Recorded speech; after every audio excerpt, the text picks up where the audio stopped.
you don't want to miss. You have a dark soul. Oh, I'm gonna get past it. You are changing lives. This. I'm very concerned about you.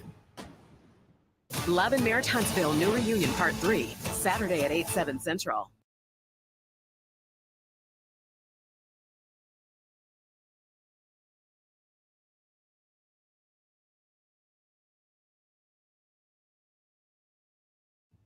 You don't want to miss. You have a dark soul. Oh, I'm gonna get past it. You are changing lives. This. I'm very concerned about you. Love and Marriage Huntsville, New Reunion Part 3, Saturday at 8, 7 Central.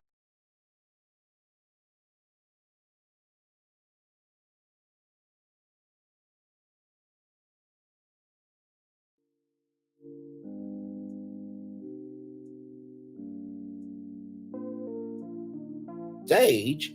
Higher is Wayne, low is available. But either way, we are on tour. You see the virtual tour background here, virtual tour music, and then there is me. Hi, everybody. Welcome in. Oh, my Lord Jesus. Y'all ready? Are you ready? Type a 1 in the chat if you're ready, because this is the season for. Oh, you know what? It's 9:02. It's 9:02. Oh, my Lord, it's 9:02. Welcome in. Let's do what we do. All right. Woo, y'all, we start off this episode. with Stormy and Courtney. They are riding in a slingshot and a Can-Am Spider. And they're eating at this taco place, right? So Stormy said that she went fishing with Uncle Fred and Aunt Pat, and she got down to the breakdown of Aunt Lisa and her mom Betty's relationship. That apparently they try to get the attention of their parents, and one got more attention than the other. But my thing is this: is like, okay, like, how old are y'all at this point? And listen, let's not. Hey, Colton, welcome in. The BMW 3S3, welcome in. Glad to have you here. Now, listen, I'm not saying that childhood trauma does not matter. I'm not saying that at all. But really, though. Really, y'all have more behind y'all than in front of y'all, and this is the antithesis of everything. Lies, and the lies that are being told. Anyway, so Stormy feels that their relationship is repairable now, and she wants to bring the energy from Houston to Mississippi. Stormy, did you not see the energy in Houston? I mean, Keke came through as a rookie, trying to take over. Martell blew up. Lord Jesus Christ. Tisha and Marceau, they have no trust in their relationship. You really want to bring that energy from Houston to Mississippi? But okay, so Stormy wants a fish fry. And she wants Courtney to come with her to the fish fry. Now, Courtney, listen, I gave you a pass for the barbecue, right? Because at the beginning, middle, end of the day, there's a lot going on with you and Marceau. However, this is your family, dog. Like, it's the season finale. All you would have had to do was just, go, you look, you can even bring your own chair.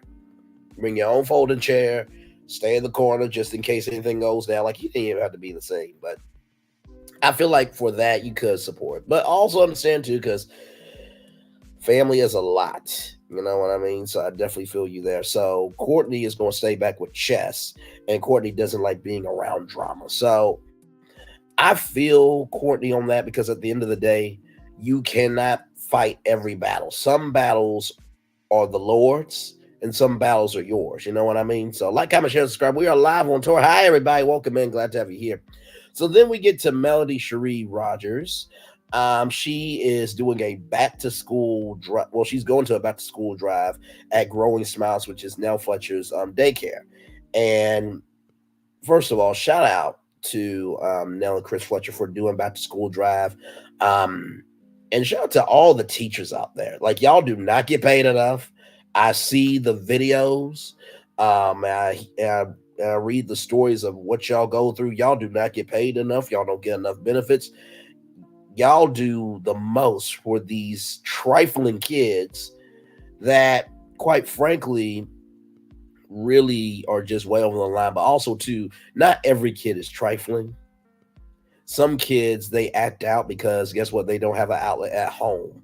So they're trying to find their peace. But y'all teachers, y'all do the utmost, and y'all deserve all the love, grace, and respect. Personally, if I was president, I'll pay off every teacher's student loans, because teachers should not be in debt when they're trying to teach our kids so we can have a world. Amen. So anyway, so Melody says being an educator, she understands what it is to be able to have the resources for what you need with school. And Melody says the Houston trip was peaceful. Las Vegas, it wasn't peaceful. So they do a throwback clip to this Las Vegas trip with Melody and the gang, and how Martell is upset that his ex-wife did a music video on him. Sir, she's not married to you. She can say whatever she wants to, dog. Like, do you forget that you said on a national television show that God allowed you to have an outside job? You forget that? You forget that. You also forgot that you told your baby mama about something private about your wife, but this wasn't none of her business. And then that got spread on social media. Really? Really? And then you use the Fletchers and what they went through to defend your bad behavior. No, shit, your ass. Just stop talking. Stop talking. So then there was a Gatlinburg, Tennessee trip that wasn't peaceful as well. And apparently, I don't know who the brother was, but there was some type of fight going on. And I'm just like, it seems like Martell gets the most amped when he's around other people, and he'll use other people as chess pieces in this game for him to win the game of chess. That's just me. That's just me. So, you know, Martell reached out to Melody, and she's trying to debate she should go see Martell. Honestly, I would not have gone to see him, but I also understand that you being a mother and a co-parent, that you are trying to do the best you can to give your kids peace from a person that is nothing but hate. So, understood. And Melody said that sometimes he is slick. So then we get to Stormy. Now, y'all, I don't know why the part of the pasture was not in this episode, because honestly, it was the story of the summer. For those of you who may not know, I actually covered it. Yes, it did. I'll show y'all that video a little bit later on how I covered it. But anyway, and by the way, it was a 6-hour live stream the same night that I uploaded the video. But anyway, so Butter is Stormy's cousin. They are going down to Mississippi for this fish fry. Stormy feels that Butter is like a brother to her, and Stormy wants it dead with Aunt Lisa and Bay today. Here's the thing, Stormy. It seems like with this cast and anyone who's associated with it, nothing is ever dead. It is on the it's on the hospital bed. You know how I go beep, beep, beep, beep, beep. There is still a pulse. Y'all carry pulses of what y'all go through, and y'all carry it from season to season. And then, oh my God, it's a heart attack. Oh my God, somebody faint. Oh my God, this. Oh my God, that. Oh my God, all around the world. Aye. It's not going to be dead, Stormy. It is going to have a pattern of there's a pulse here. But I will say this, though. With this finale, y'all should have done better. I'm sorry. Like, listen, because see, this is the thing, right? Just because spoilers were out about what happened doesn't mean that we have seen what happened, right? So there could have been some other stuff that maybe we didn't know about. But hey, then again, I'm just 29 years old in bed on YouTube talking to all you. So, like, comment, share, subscribe. We are live on tour. Yes, we are. For those of you who just watched the finale and you have thoughts, there are 4 videos up for you right now for you to go get your thoughts together. But for the rest of us, we're live on tour right here, right now, right in this space. Glad to have all you here. So, hey, Rockstar, good to see you, Queen. Glad to have you here. So, we are at this fish fry, right? And so, you know, Betty had to deal with everything with Daddy. So, when it came to, you know, taking care of Dad, everything was on Betty. Now, I will say this, caretakers do not get enough credit for what they do, because to be a caretaker, you are on a regimented, very very depleting, and also just very tiring schedule that you have no life essentially, right? And so I can understand how it can feel so overwhelming to Betty, but also to Betty, you are like Tisha. You're like your daughter at times. Y'all will do more, y'all will get more flies with vinegar than honey. And there's nothing honey about you. You know what I mean? So I listen, I feel you. You should have to take care of your day by yourself. But when you give energy like that, why should I help you? Now, I will say this. Even though the family may not be helping Betty, that doesn't mean that they're not helping their dad. Because you can love somebody from a distance and still give a damn about the person you try to give a damn about from a distance. Okay, there's different ways. As my mom always says, there's different ways to skin a cat. And we do not believe in animal cruelty over here, okay?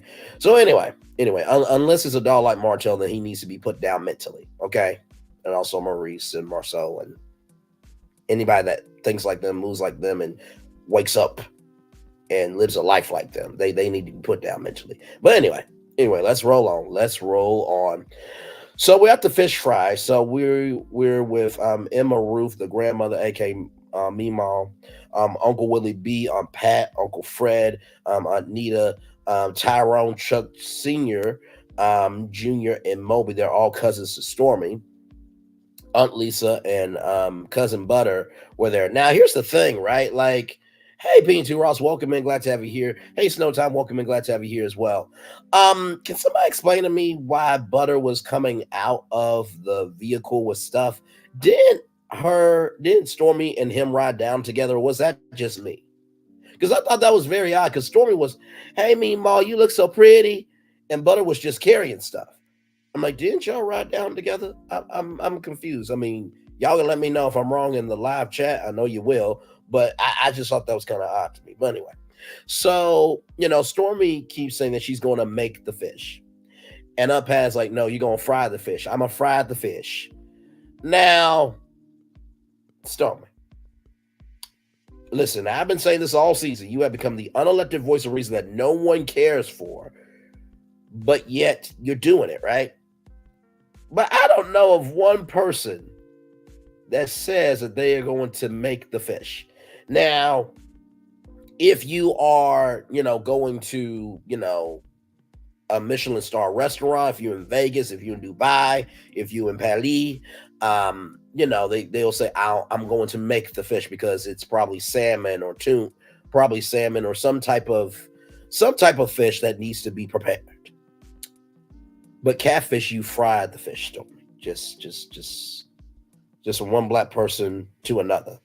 And Stormy also too, no shade, but if there was a palm tree to put next to you, why do I feel like when she said I'm gonna make the fish that she would have brought Frank's Red Hot sauce instead of Louisiana? No judgment. Only love. Hashtag only love. So Stormy says she don't know nothing about frying no fish. I'm like, Stormy, you could have did a YouTube video, child. You could have done something. You know what I mean? Like, but hey, but you know what? At least you're trying. And that's better than most. So Lisa comes. She's only coming for Stormy. And it looks like it's going to storm.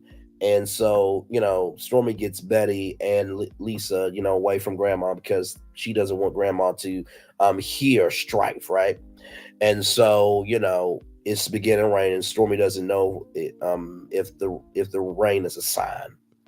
And so they're going to go up the street to the Life Center, and Stormy says, the presence of the Lord is here. I feel the atmosphere. So y'all know that part. We will get to that. Because guess what, Roxy R? Somebody, don't know who, but somebody broke the story on the part of the pasture and the vendors. Somebody went live for 6 hours on their YouTube channel before they got to be up to 1,500 subscribers. We'll talk about that. Receipts are out here. Anyway, so when she said that, right, that the presence of the Lord is here and I feel in the atmosphere, I'm like, not you using a Christian song, of the presence of the Lord is here. The presence of the Lord is here. I feel it in the atmosphere. The presence of the Lord is here. Oh, the presence of the Lord is here. I know you did not. I know you did not. I know you damn well did not use a lyric to, you know what, Storm? Okay. All right, let's keep. Like, just because it rains don't mean the Lord is in the building.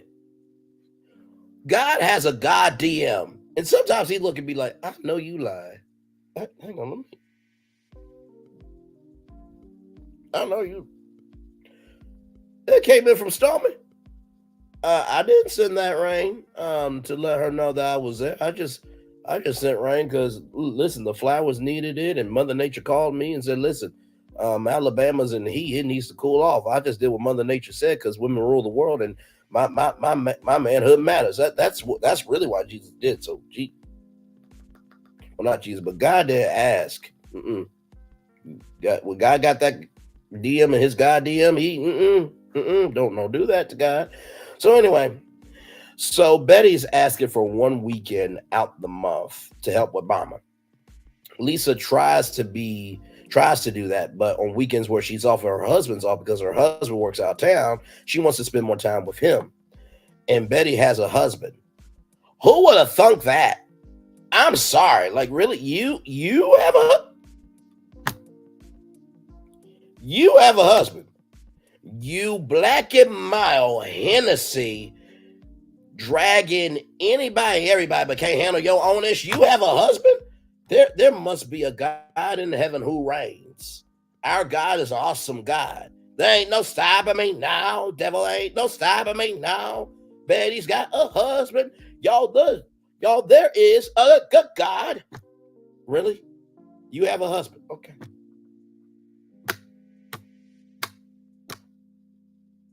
You know what? If Betty has a husband, then guess what? Melody's name is Melody Cherie Lee. If that's the case, if Betty has a husband, Melody's name is Melody Cherie Lee. Now, for those of you who are in the bushes, I need y'all calm down. This may be your first time over here. Welcome in. Glad to have you. Love you, value. Appreciate you all around the world. Aye. That name has been said on this channel many times. It is a running joke. Okay, I know she is dating. And I wish her well in her dating. And listen, at the beginning, middle, end of the day, Melody is so good, she doesn't need anybody. People need her more than she needs them. Okay? So before y'all go, you know Braylon said your name Melody Cherie Lee. Okay, and? Did he disrespect me? No. Then what are you bringing to me for? And y'all get big mad. She said that's a nice ring. That has a nice ring to it. But anyway, let's roll on. I just couldn't believe it when Betty said that. I have a husband. You have a husband. You know what? If Betty has a husband, I work for Carlos King. I'm joking, y'all. I'm joking.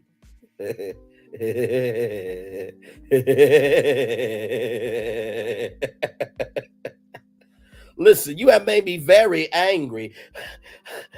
Very, very angry indeed. Listen, if Betty has a husband, then Braylon Lee's virtual tour live starting. No, this is the last thing I'm going to say. If Betty has a husband, then guess what? Braylon Lee's virtual tour live is going to be airing Friday night starting February 16th of 2024 at 8/7 Central. Only here, hashtag on Keeping It Real. If that's the case. Let's roll on.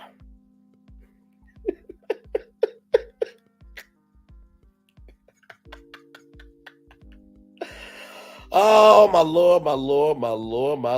Oh, man. Okay, let's roll on. I'm having too much. Look, that could be a whole game that me and y'all can play, but we'll play that game a little bit later. So anyway, so Lisa said that Betty's husband's in bed with her every night. Once again, if Betty's husband's in bed with her every night, listen, Jill Scott was just in my bed. just before I came on live. If that's the damn case. Oh, my Lord Jesus. My Lord, my Lord, my Lord, my Lord. Look, if Betty's husband is in bed with her every night, guess what? I am the new man in the Greenleaf spinoff for Miss Greenleaf, Lynn Whitfield. I'm her man in the new spinoff. If Betty's husband's in bed with her every night, then where was Oprah's favorite thing hosted by Oprah and Braylon Lee on the Oprah Winfrey Network? On Christmas Day at 8/7 Central Live. Tell me why that special didn't happen if Betty's husband's in bed with her every night. Let's roll on. But Betty said that that's not quality time because Mama lives with them. And Lisa asked her, what are you going to do?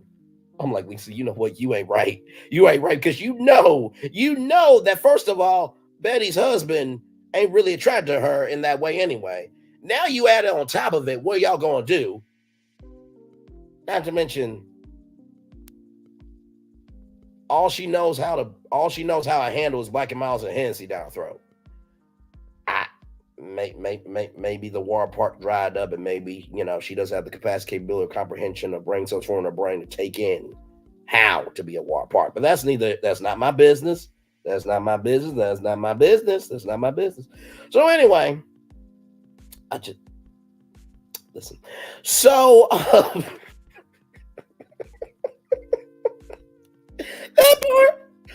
That part right there. Lisa was not about faking for TV. I rock with that energy. Absolutely. Listen, it is what it is.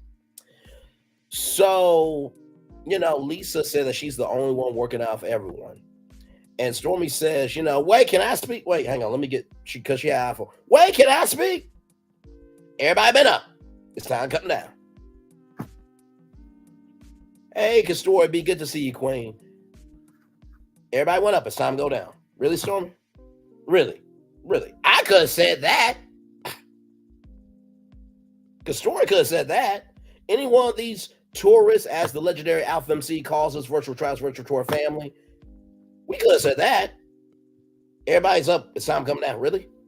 That was the first thing you thought? Now, listen, I've been giving you the title of the unelected voice of reason that nobody asked for. But Stormy, you lost some points for me on that one. Like, really.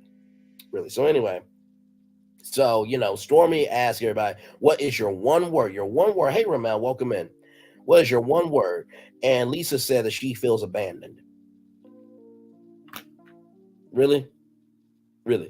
Your word is abandoned. But yet, you leave Junior out to dry by saying he was arrested on national TV, where that could have impacted his life. So you left him abandoned. But your word is abandoned? Okay. Your word is abandoned. But yet you got upset that Melody agreed with you over a child and was just trying to make conversation with you. So you abandoned her by judging her without really knowing her, but your word is abandoned?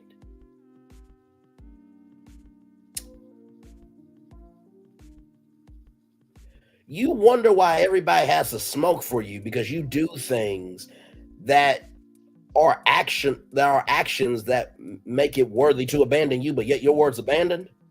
Okay. All right, cool. So, then Stormy asked, what do you want? And she's like, I just want 1 weekend a month. And Lisa was like, okay, all right, okay. And then the family's asking for a group hug. Lisa's like, you know what? Y'all are doing the most. I'm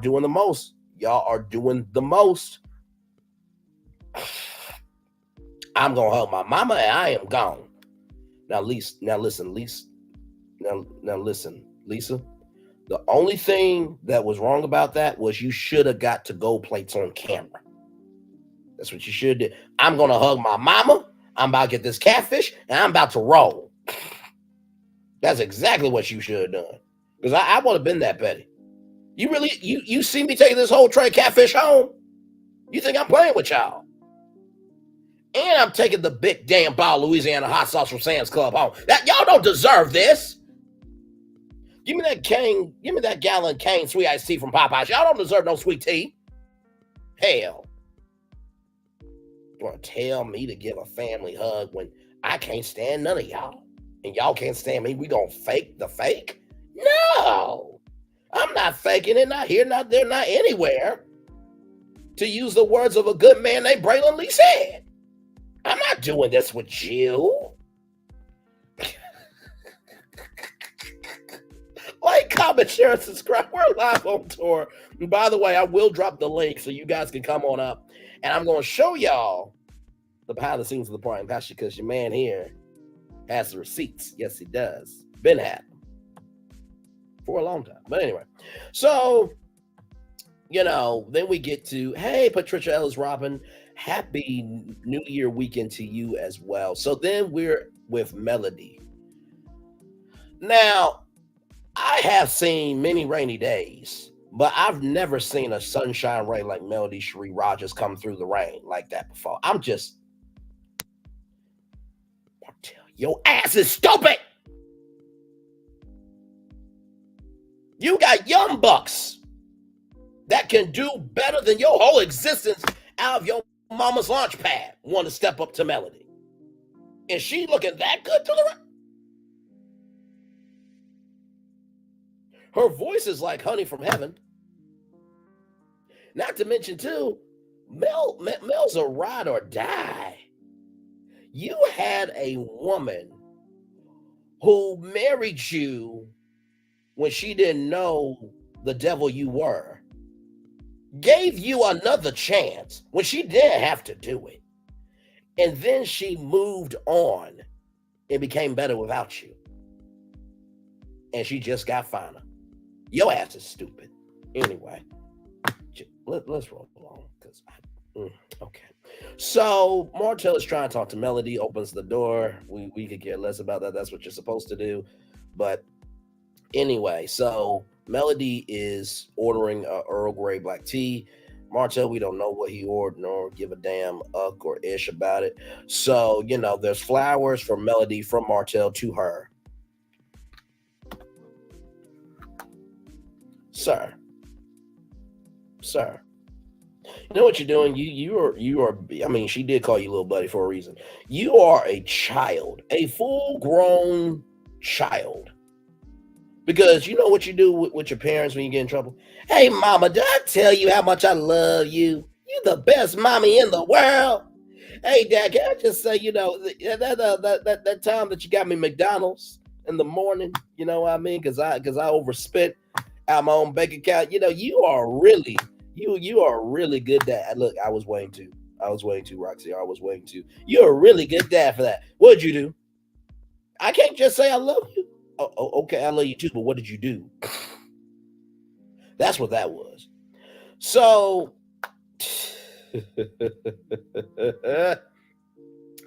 so then, Melody says that this is disrespectful because she's dating.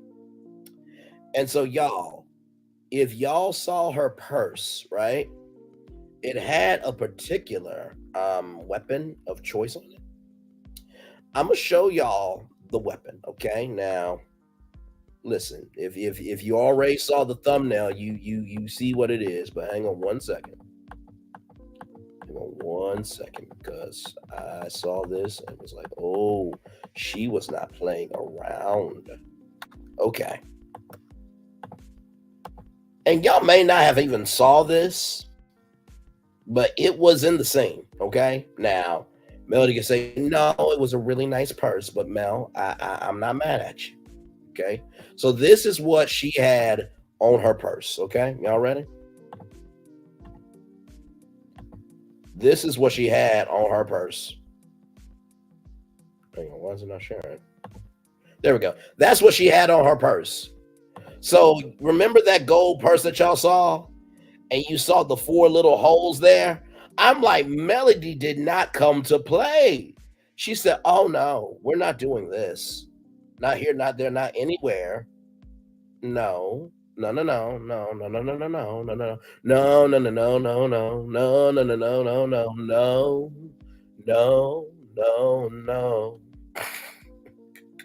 She had that as a part of her okay, Mel. I see you. I see you. I respect it. I ain't mad at you. I ain't mad at you. But yeah, that's what was on her purse, y'all. So anyway, just want to give some context there because some of y'all may have been like, what is that? Well, you know. So Martell wants to have peace and co-parent. Let's do a collective resting of the eyes for a second before I really go in, because once I go in, I'm not giving no dams, no ucks, or no issues. So let's rest our eyes for a minute before I start. Y'all still there? Y'all good? Everybody got their eyes together? All minds, hearts, and souls clear? Okay. All right. So let's do this because I don't really have a lot of time for this ninja, but we're going to have to make time because he's in the show. So you want to co-parent, right? You want to co-parent, but yet you went to court and told a judge that you want her passwords to her social media accounts. You want peace and to co-parent, but yet you said on national television that you were that God allowed you to have an outside child. That's what you said. That's what you said, right? You didn't want to talk dirty to Melody in the bedroom so she could feel claimed and loved and appreciated, but you'll go eat some cake. You'll go eat some cake and you'll lick that chocolate up, won't you? Mm-hmm. Mm-hmm.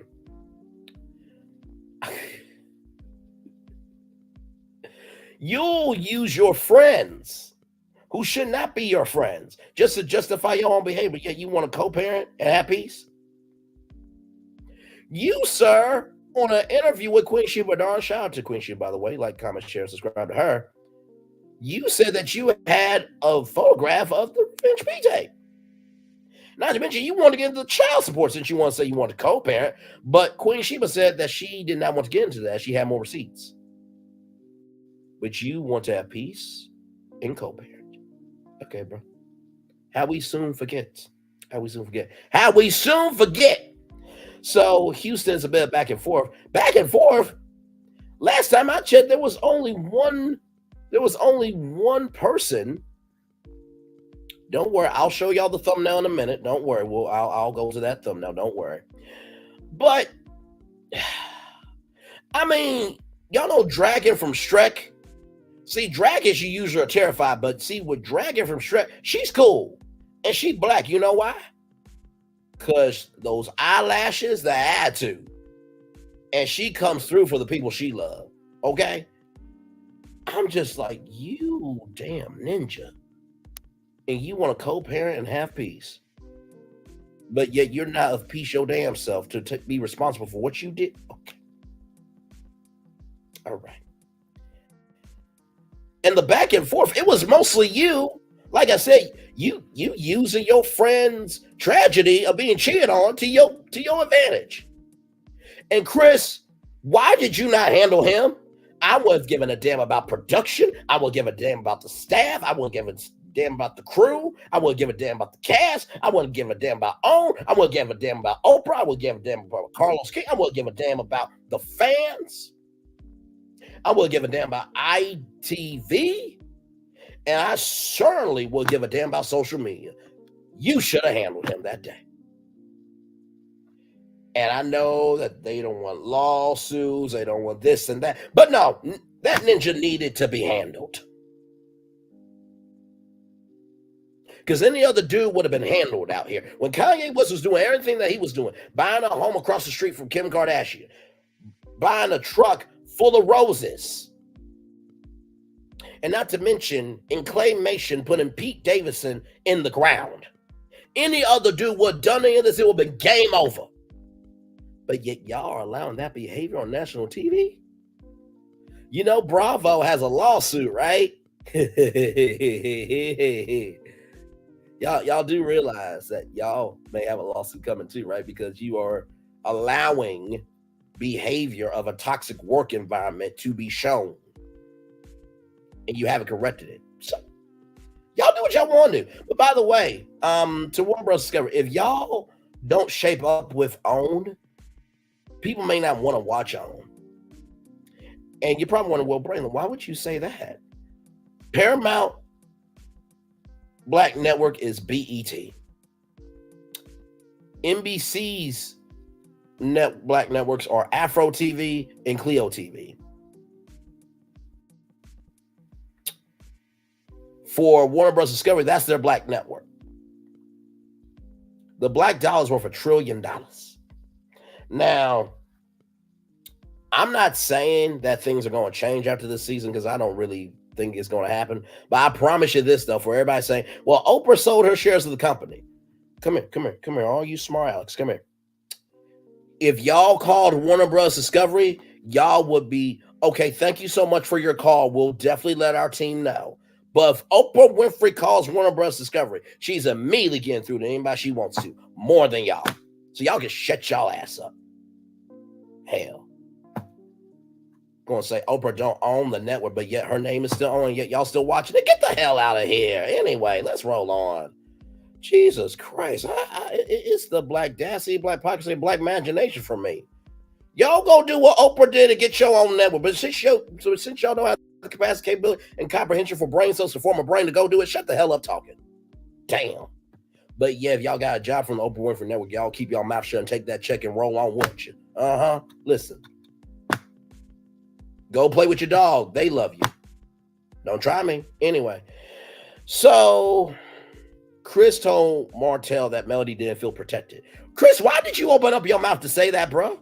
Why?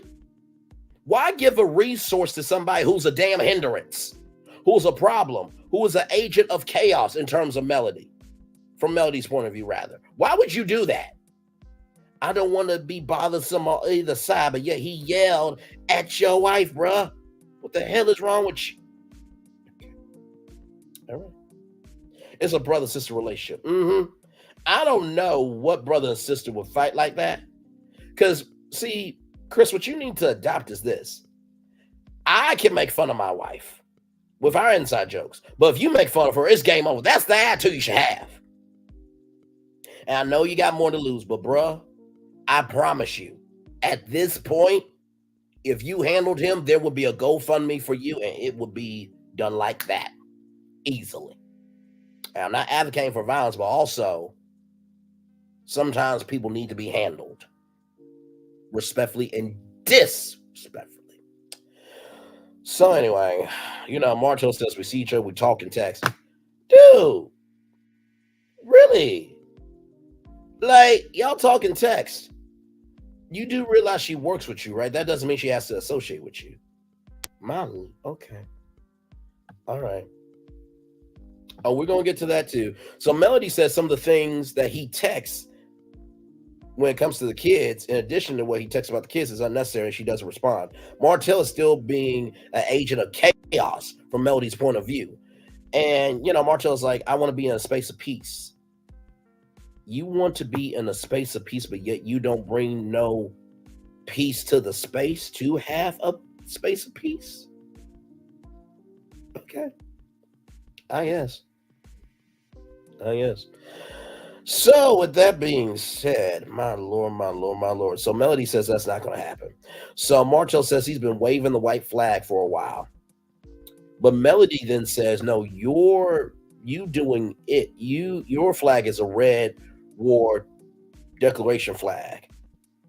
So Martell is the battery in people's back, according to Melody, and that has not changed from Melody's mouth. So then Martell starts backtracking on accusing Melody of cheating out the hotel. And Martell's like, I didn't say that. I'm like, dude, do we have to roll back the footage? Like, you said that. You said that she go to the hotel 2 days. And that she cheated on you. That's when sex started changing. That's when everything started changing. You said that. You big damn ninja. You big damn dummy ninja. Good. And once again, how is a 29-year-old defending your wife better than you? And I'm not even married to her.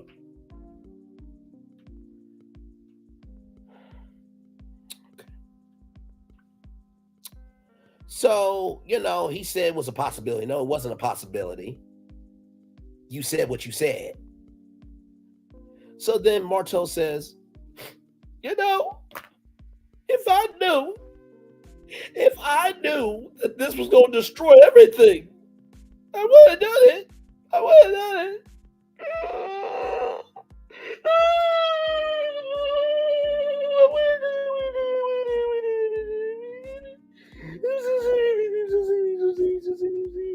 Sorry for 2004. I ain't gonna mess up no more.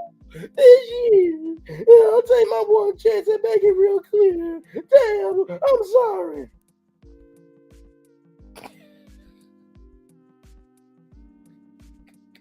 Hashtag Ruben Studd's a damn legend out here. Okay, listen, I just, I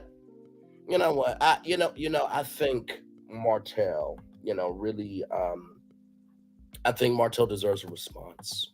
Give me a moment.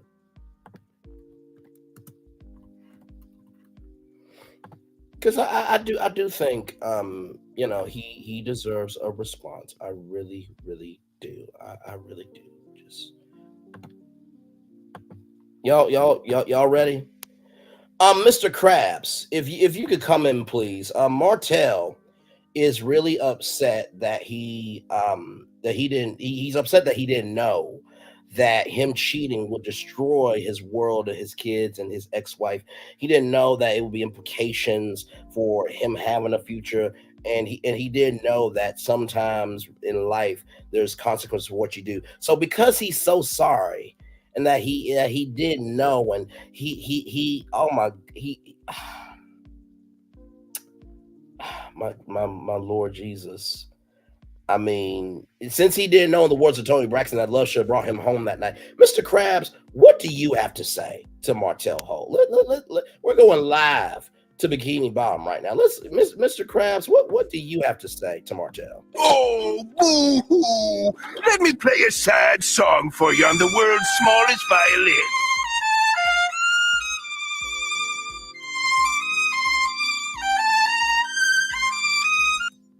Thank you, Mr. Krabs, so much. Did you want to say that one more time? Because he had surgery under his eyes, so the tissue might not connect to his brain cells to form a brain rather, for him to have the capacity, capability, and comprehension to understand what you just said. Can you say it one more time, just for him? Oh, boo-hoo. Let me play a sad song for you on the world's smallest violin.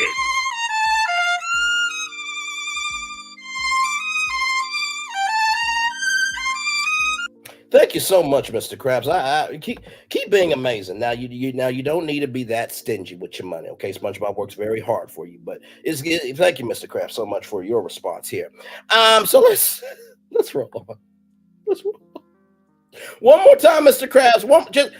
Just one more time for my legendary tourists, in the words of Alpha MC, Virtual Trials, Virtual Tour. Can you just let them know, one more time, what should be said to Martell Holt one more time, just for my people here, just one more time. Oh, boo-hoo.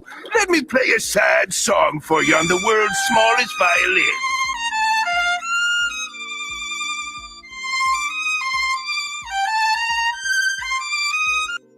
Okay, so y'all heard it straight from Mr. Krabs. All right, we can roll on. Okay, all right. So Melody says that he was cheating regularly. And Martell says, why can't you get this energy off your heart? Well, Martell, let me just ask this, sir. You're asking why she can't get that energy off her heart? Trigger warning to everybody. If you think that I am holier than thou, and as a man thinketh, so is he, and he or she who has not sinned cast the first stone. If you really think that right now, mute up for 1 minute, because I'm about to say it. I'm about to say what needs to be said. Martell, you're asking for Melody to get rid of this energy off of her heart. Why couldn't you get rid of that energy of your dick in Coleslaw's pussy? Can you answer that? Can you answer that? Can you answer that? You were at homecoming, coming in her, making a home with her in y'all truck. You couldn't hit the books, but you hit at homecoming. Once again, you're asking her to get rid of that energy of her heart, but you couldn't get rid of that energy of your dick in Coleslaw's pussy.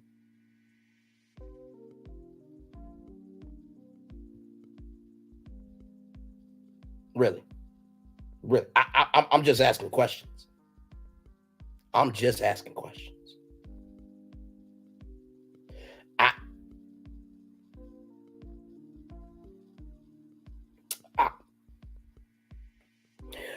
the way, one more time, Martell, you're asking, you're asking, right? You're asking Melody to get rid of that energy off of her heart. But yet you couldn't get that energy you couldn't get the energy of your big dick energy with Sheree. Because in that scene, you say you ain't dating Sheree. So you ain't dating Sheree. In the preview, you said you ain't in a relationship with your baby's mama. So you couldn't get your energy off. So don't ask her to get her energy off. Answer that question.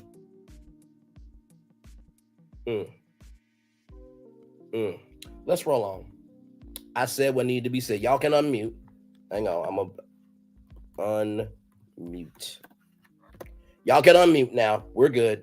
We're good. I don't know where the subscriber's going to be after that, but listen, it needs to be said. Because how are you going to tell a grown woman what she should and should not do when you caused it? Explain that to me. I really don't get it. Explain that ish to me. You telling a full-grown black woman, forget black woman, you telling a full-grown woman what she should do about pain that you caused. And yet you want to co-parent a half-piece. Okay. All right. Okay.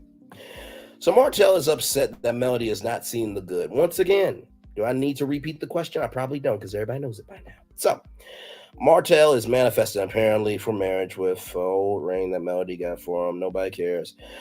Martell asks, why do you have that ring from 2010? Melody says that you didn't get the ring for her.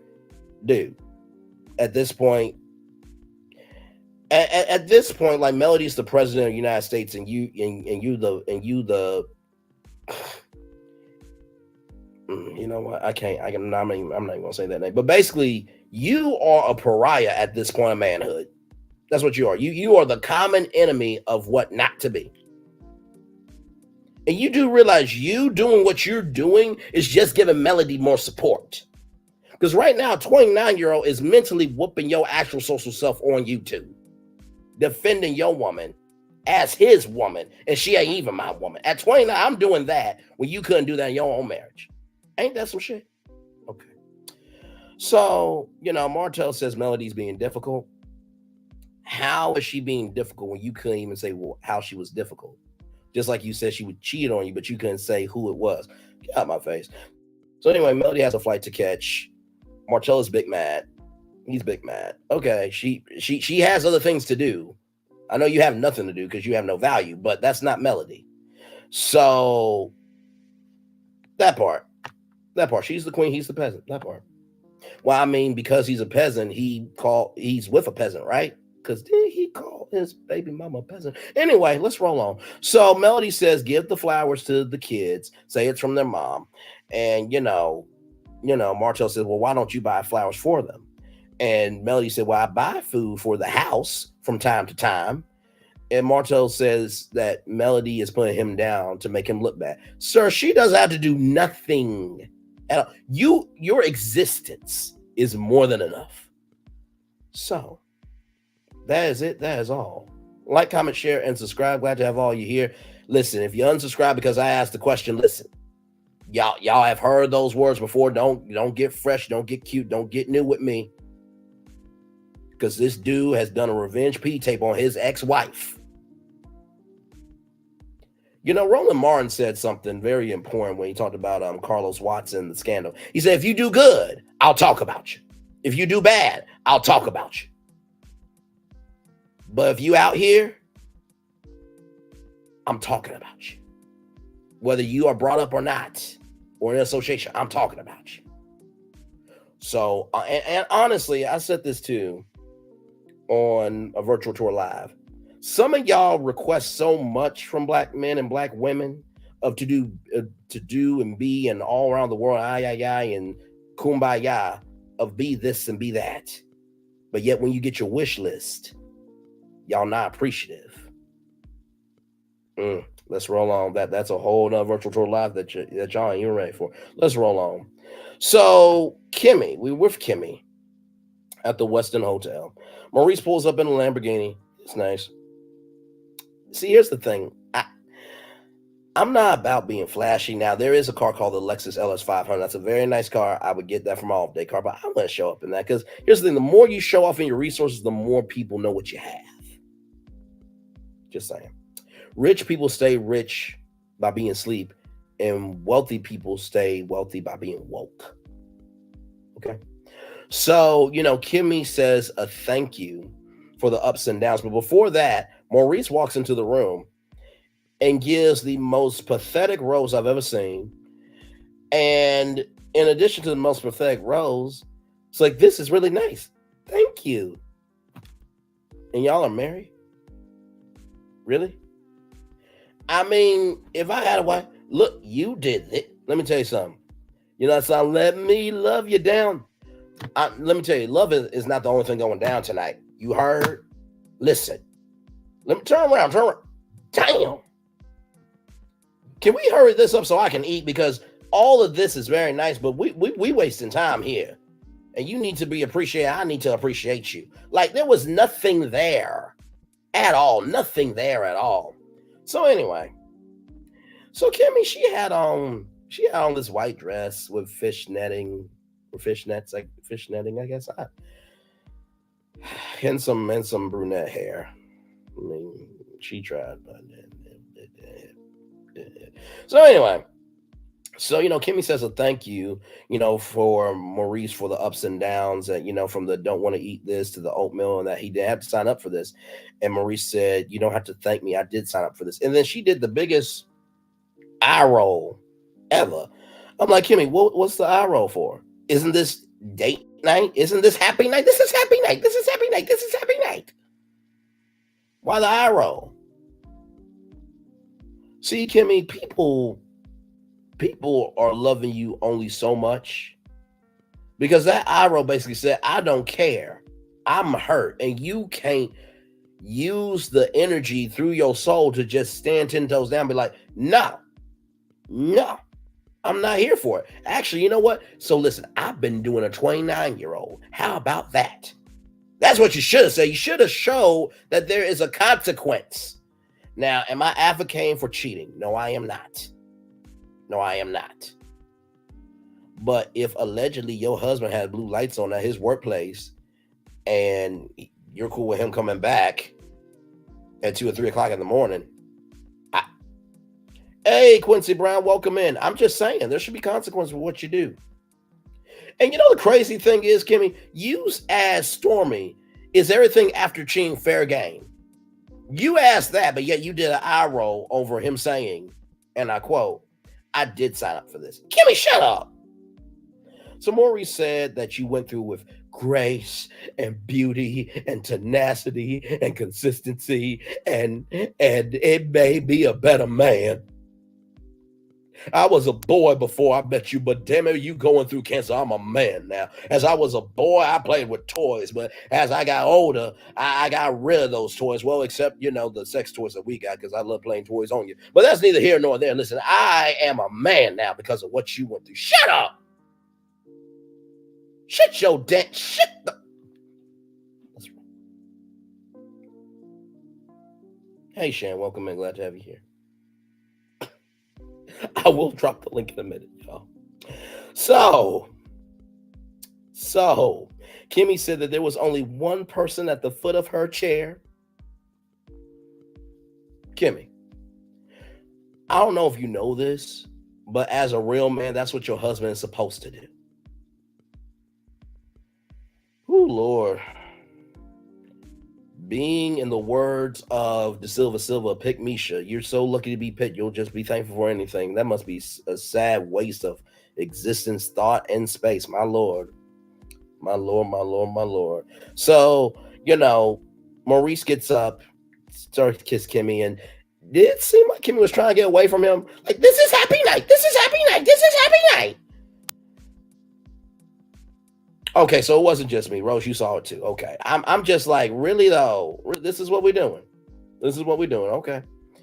And even with speed bumps along the way, when I look up, I know who has my back. Once again, you did the eye roll though? Okay. All right.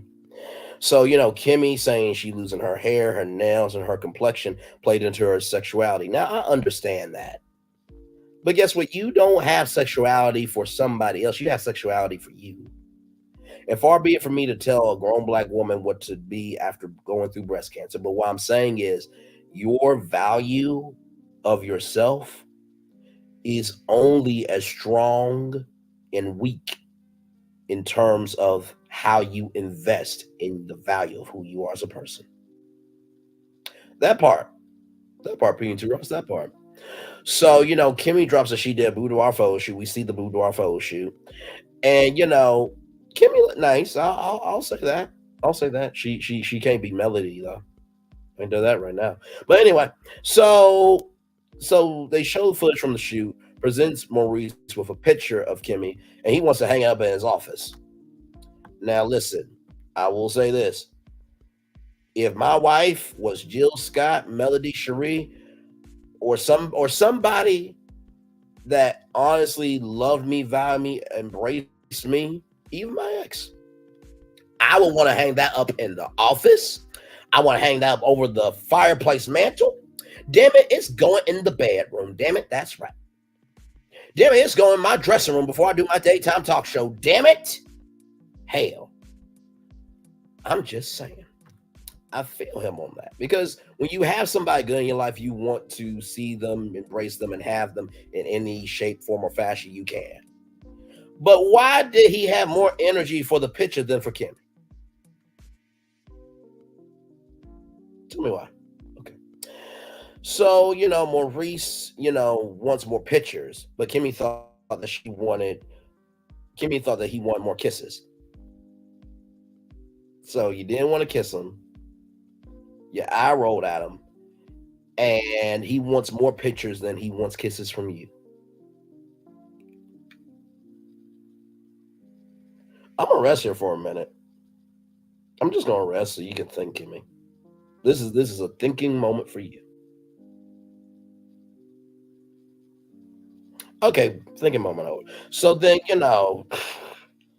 then Maurice, Lord Jesus, Maurice gets up and be like, you know what, baby, I just making it through cancer. I'm making it through these lawsuits. I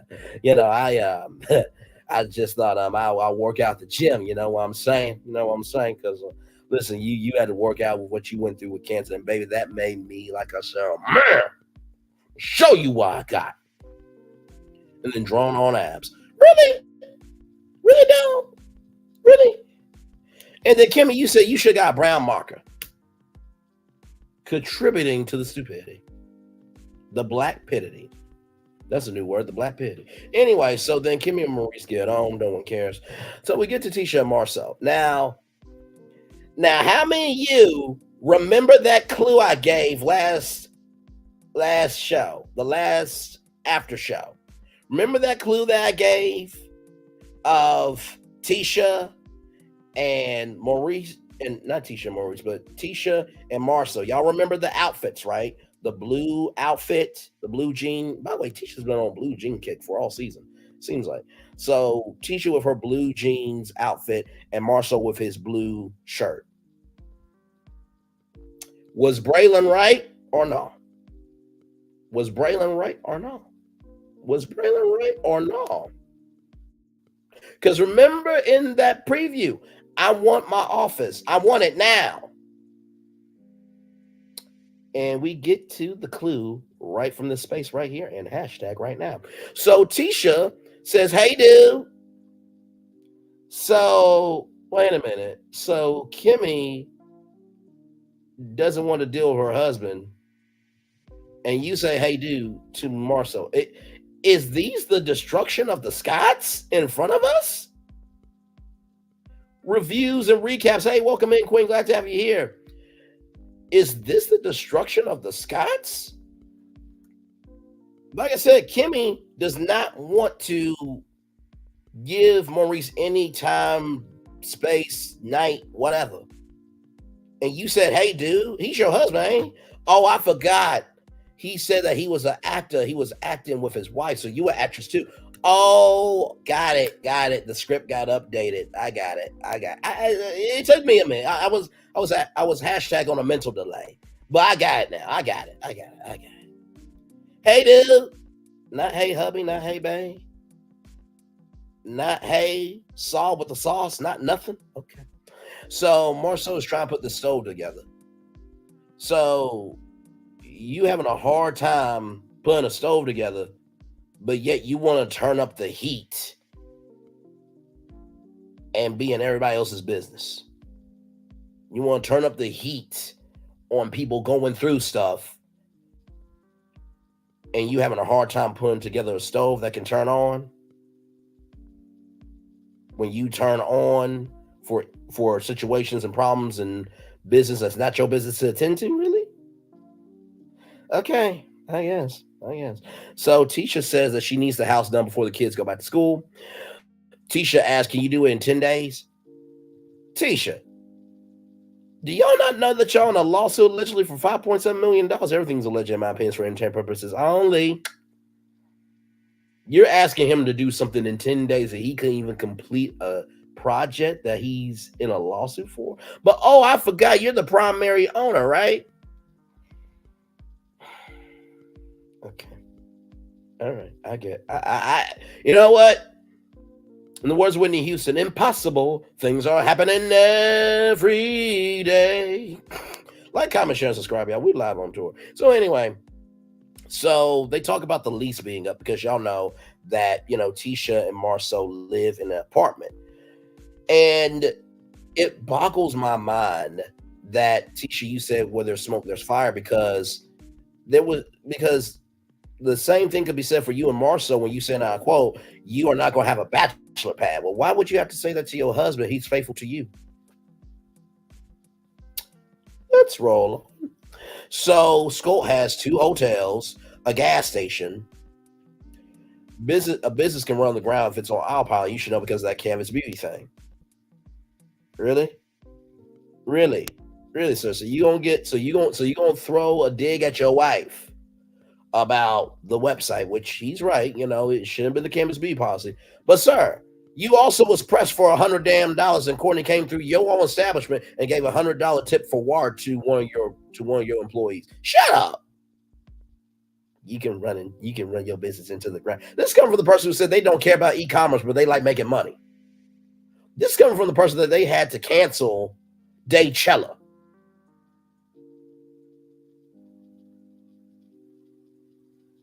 This is the person that said that at the end of the day, that Melody throws things to the wall to see what sticks. Let me tell you something. Melody can do anything she wants to. And not only does it stick, but let me tell you something. You know what? Melody's energy is like a vanilla buttercream cake. You get the eggs, you get the flour, you get the sugar. And you know how, Carlos from Carlos Bakery does those amazing cakes? Each cake, the layer just gets bigger and bigger and bigger. And when they roll it out, it looks so good, you don't even want to eat it. But when you eat that thing, you want a whole other cake. That's how mentally delicious Melody tastes. In terms of her personality, in terms of her drive, and in terms of her intellect. Marceau, you a whole cupcake that somebody could get in the clearance section at Walmart that nobody wants, just like the pink sauce. Anyway, let's roll on. So then Marceau says, I got black renovations, I got Bustani, renovations, I got your office. Tisha wants her office, and Tisha wants to be first. And, she's feeling disrespected. You feeling disrespected, but yet you said when there's smoke, there's fire. Okay. But yet y'all talked about Keke being on drugs, but okay. You're not being first, but yet he went to Colombia to support a business partner for chocolate in a bottle, and they're getting married on y'all anniversary weekend, but yet you want to be first? Okay. So Marceau said, do you want a home office? And she said, no, the fuck I don't want a home office. I want a home and her office. And then Marceau, now please forgive me because this is about to get a little uncomfortable. I am really, baby, I mean, Tisha, let me tell you something, baby. Looking good, looking right. Is there any room for me with that mouth on me, with that attitude? Because you're really turning me on. Like, dude, really?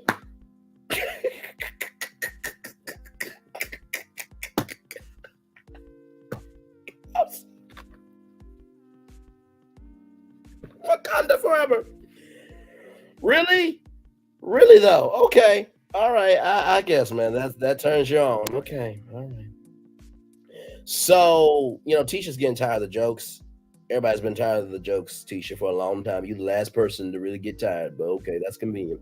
So, Tisha is hurt by what Marceau did to her. And Marceau once again said this is gaslight, and Tisha hurt Marceau's feelings. Dude, like nobody likes Tisha. But Tisha said no lies, that she took all that ish that was said about you and believed you. You're making a person that nobody likes have an audience for at least one night. That's sad, bro. That's sad. So then, in so many words, Marceau says what he says, Tisha said what she says, and then Tisha's like, well, without trust, we have nothing. Without trust, you have nothing. Without trust, you have nothing. How about without conscience, you have nothing? How about without accepting responsibility, you have nothing? How about knowing your own self-worth and hashtag self-preservation? Shout out to the Silva. How about not having self-preservation only contributes to the destruction of your negativity? It doesn't contribute to the construction of your positivity. How about that? About not having anything, or that we have nothing. Ooh, my Lord, we're almost done. I'm gonna drop the link in just a minute. So then Marceau says, you set the rules so that he knows how to play, and Tisha said, let's play. Okay. So then we get into the preview, y'all. Stormy and Tisha get into about her business practices. Tisha said, go pop some pills and shut up. I'm assuming that she's talking to Keke. So then, Carlos says the thing that we've all been saying on social media, that the fans feel that your husband was sexually abusing you and that, you were faking it. And, I'm laughing at the fact of what is about to be said next by Kimmy. Kimmy said that faking it was the best option for me. Then Maurice said, be here for me like I'm here for you. And then Marceau said, well, maybe you're just bad at sex. Sir, maybe he's bad at sex. You got upset that your wife allegedly cheated on you and took a pregnancy test. Lord, if I hosted this reunion, this would be a whole nother big to do. Jesus be offense. So then, Martell says that he has a hook and a curve and you ain't gonna fake nothing. Sir, if it was a hook and a curve, then how come Melody says she never had an orgasm in 14 years? Sir, just asking the question. Look, you could even be and you know what? I know Martell isn't sapiosexual. Sapiosexual is basically off of intelligence. Let me tell you something. And you know what, Martell? You probably saw me with your wife. Oh, I'm sorry, your ex-wife. I'm sorry. I forgot. She's Melody Cherie Lee now. Oh, my bad. I'm sorry. I'm so sorry. Let me stop. Because I know Martell is a big man. Let me stop. It's season finale. Let me stop. You're probably upset that a 29-year-old could invest in your wife better than you could have ever had in your marriage. I know that probably pisses you the hell off. Oh, Lord. So then Marceau says that he doesn't want to get divorced, and Melody brought I Just Sell T-shirts, which I hope that that's a part of the 7th Avenue collection. And then, Carlos asks, are you in a relationship with the child's mother? And Martell says no. And then Marceau said, does she think you're in a relationship? And then Tisha brings up that Keke and Armin cheat on each other. And your point, and Carlos' face was like, Carlos, I'm gonna need you to shut up, sit down, and just keep it mute and cute. Okay. Now, shut up is just a higher version of just being mute. But either way, I need you to shut up and then have the muteness run through your soul. Because you said this is your third reunion. This is the best one of all. How can this be your favorite reunion when you've only hosted 3? Now, maybe after you hosted 5 or 7, maybe. But this is your third one. Stop it. So, yeah, I'm about to drop the link. That's y'all review. Listen, I hope I gave life to the episode. Because, man, listen. Oh, Lord, okay. Let me see what we got. Here. All right, the link is pinned if you guys want to come up. Oh, my Lord Jesus. My Lord. All right, so, yes, you just heard me. Hang on. So, this is a preview of Love and Marriage Huntsville, the reunion. Okay, so here we go.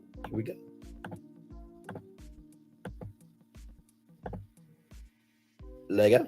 Huntsville's 3-part showdown is here. Do you think Tisha's capable of stepping out on Yes. And it's on. Martell, you are the lowest of the low of the scum of this earth. you? Liar!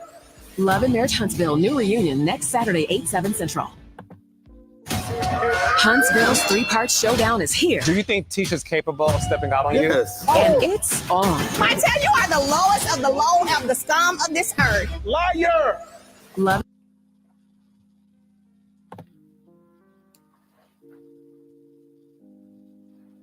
I'm going to go back for a minute because I want y'all to see something. Do y'all see this face? Sir, if what she said ain't true, why are you so upset? Why are you so upset? I mean, honestly, what this shows me, I'm going to turn on my camera because, damn, I've done the whole show. But what this shows me is that, dude, you are so big mad that things are finally coming to a head. And that in season 7, now you're going to have to own your ish. Hey, Shan, welcome in. Glad to have you here. How are you? Hey, I'm doing good. How are you? I stay woke just for your review, and I'm tired. I appreciate you. I really do. And then y'all look at this. Like shake, like really, like dude, you drooping. Didn't you get surgery like right here on your eyes, bro? You drooping. Love. Like, I mean, just like it was the whole stance for me. Like, just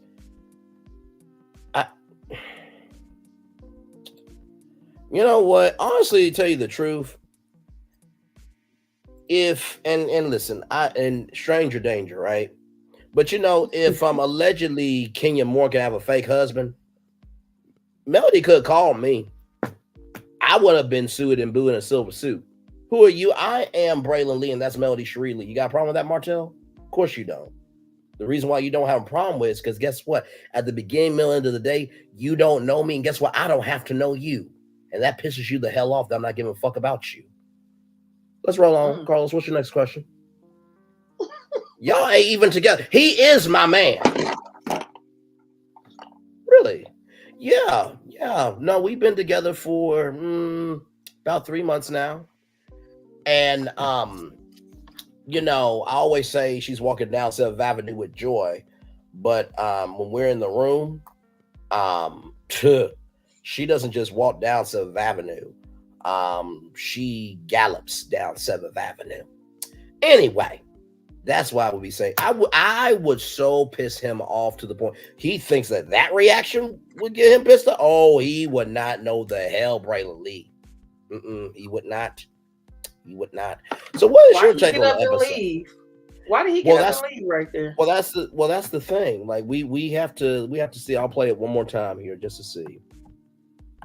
Huntsville's 3-part showdown is here. Do you think Tisha's capable of stepping out on you? Yes. And it's on. Martell, you are the lowest of the low of the scum of this earth. Liar!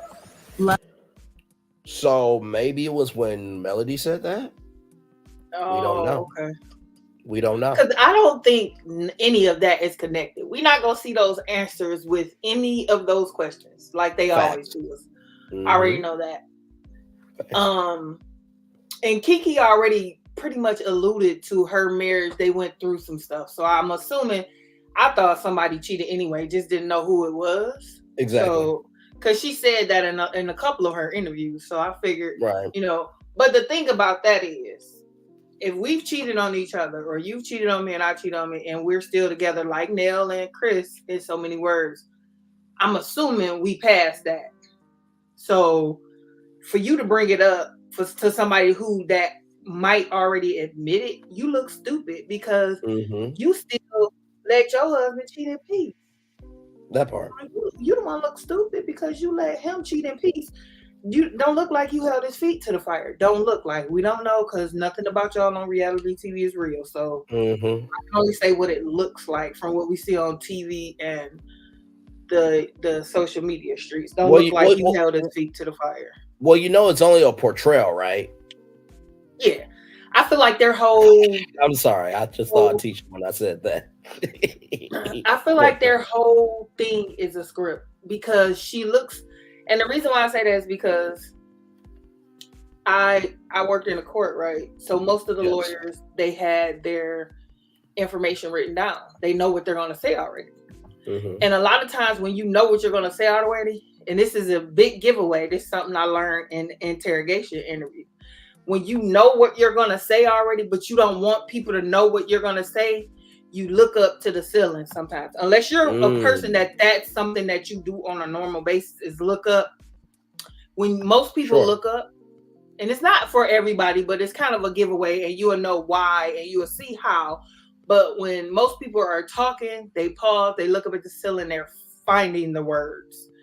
And that's one of the cues that I got in the interrogation training. And I'm like, oh, okay. And Tisha does that a lot. I know she has a speech thing, but I feel like when she does that, sometimes she loses her words. And I feel like that's her trying to remember what we're supposed to talk about, how we're supposed to say it. And that's why I think a lot of times he embarrasses her because he stay on script and she looks stupid because she forget. And a loving husband would play along with what she's doing. But him, he just makes her look stupid because, in my opinion, he goes along with the script, but does not help her out any, which is what a husband should do, a wife should do. You're the helpmate, especially if y'all in on it together. Correct. Y'all in on it together. So I feel like look at even if you go back and watch, anybody go back and watch Tisha and Marceau. It's just not natural. Nothing about... You've been on TV for too long to not look natural. Even Martell's crazy self looks natural in what he does. Nell and Chris look natural. And this is their first season. Keke even looks natural. They got her looking mad all the time, which she looks like she's an angry person, but it looks natural. Yeah. No, I agree with that. It's like I can't stomach the scenes with any of the Scotts. And then that Kimmy whatever Lemonhead thing was just like, what? Like, we've already told y'all we tired of their sex. Y'all could have edited this out because y'all edited out the freaking pastor party. You could have edited this out too because this last episode, that was dumb. They didn't do that. They should have ended on Houston, and then this conversation right here that you got the thumbnail up for. That would have been the great end on Houston, and with this conversation, well, Mel tell him I send stuff to the kids all the time to your house. I send even food. Now, had you stopped there, hands down. But I noticed what most reality shows do is try to get their main cast in the last episode, but this was an epic fail. Absolutely was. Consider this an epic fail. No, for sure. You too, Rose. Have a wonderful night. So, y'all are probably wondering, Braylon, what do you mean by when the person has more protection than the person you were with? # golden hands. I'm gonna show y'all real quick. So here's this tab. So I'm gonna zoom in. Do y'all see? Oh, nope, that's not what I wanted. So do y'all see that gold thing right there? That was that weapon earlier that I showed y'all with the 4 little things there. That was this.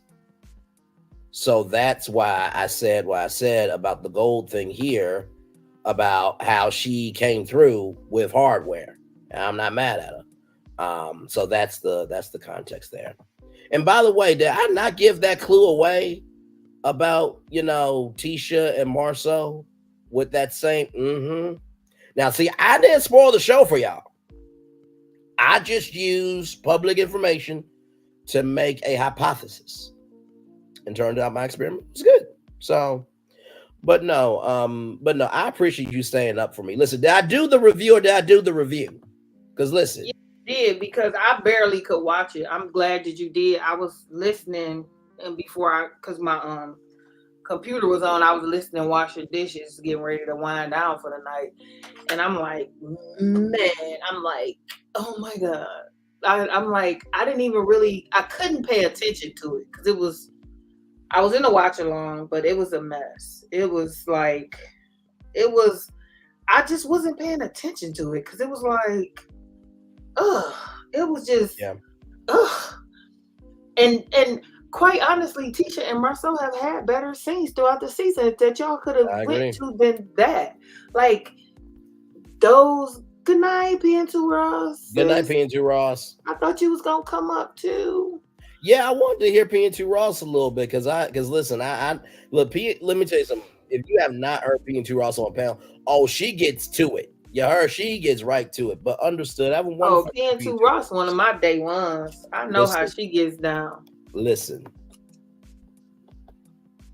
But I feel like whoever edits this, and considering that most of this stuff was in social media, me personally as a producer, I would have edited towards social media because social media is what's keeping this show going. Absolutely. Period.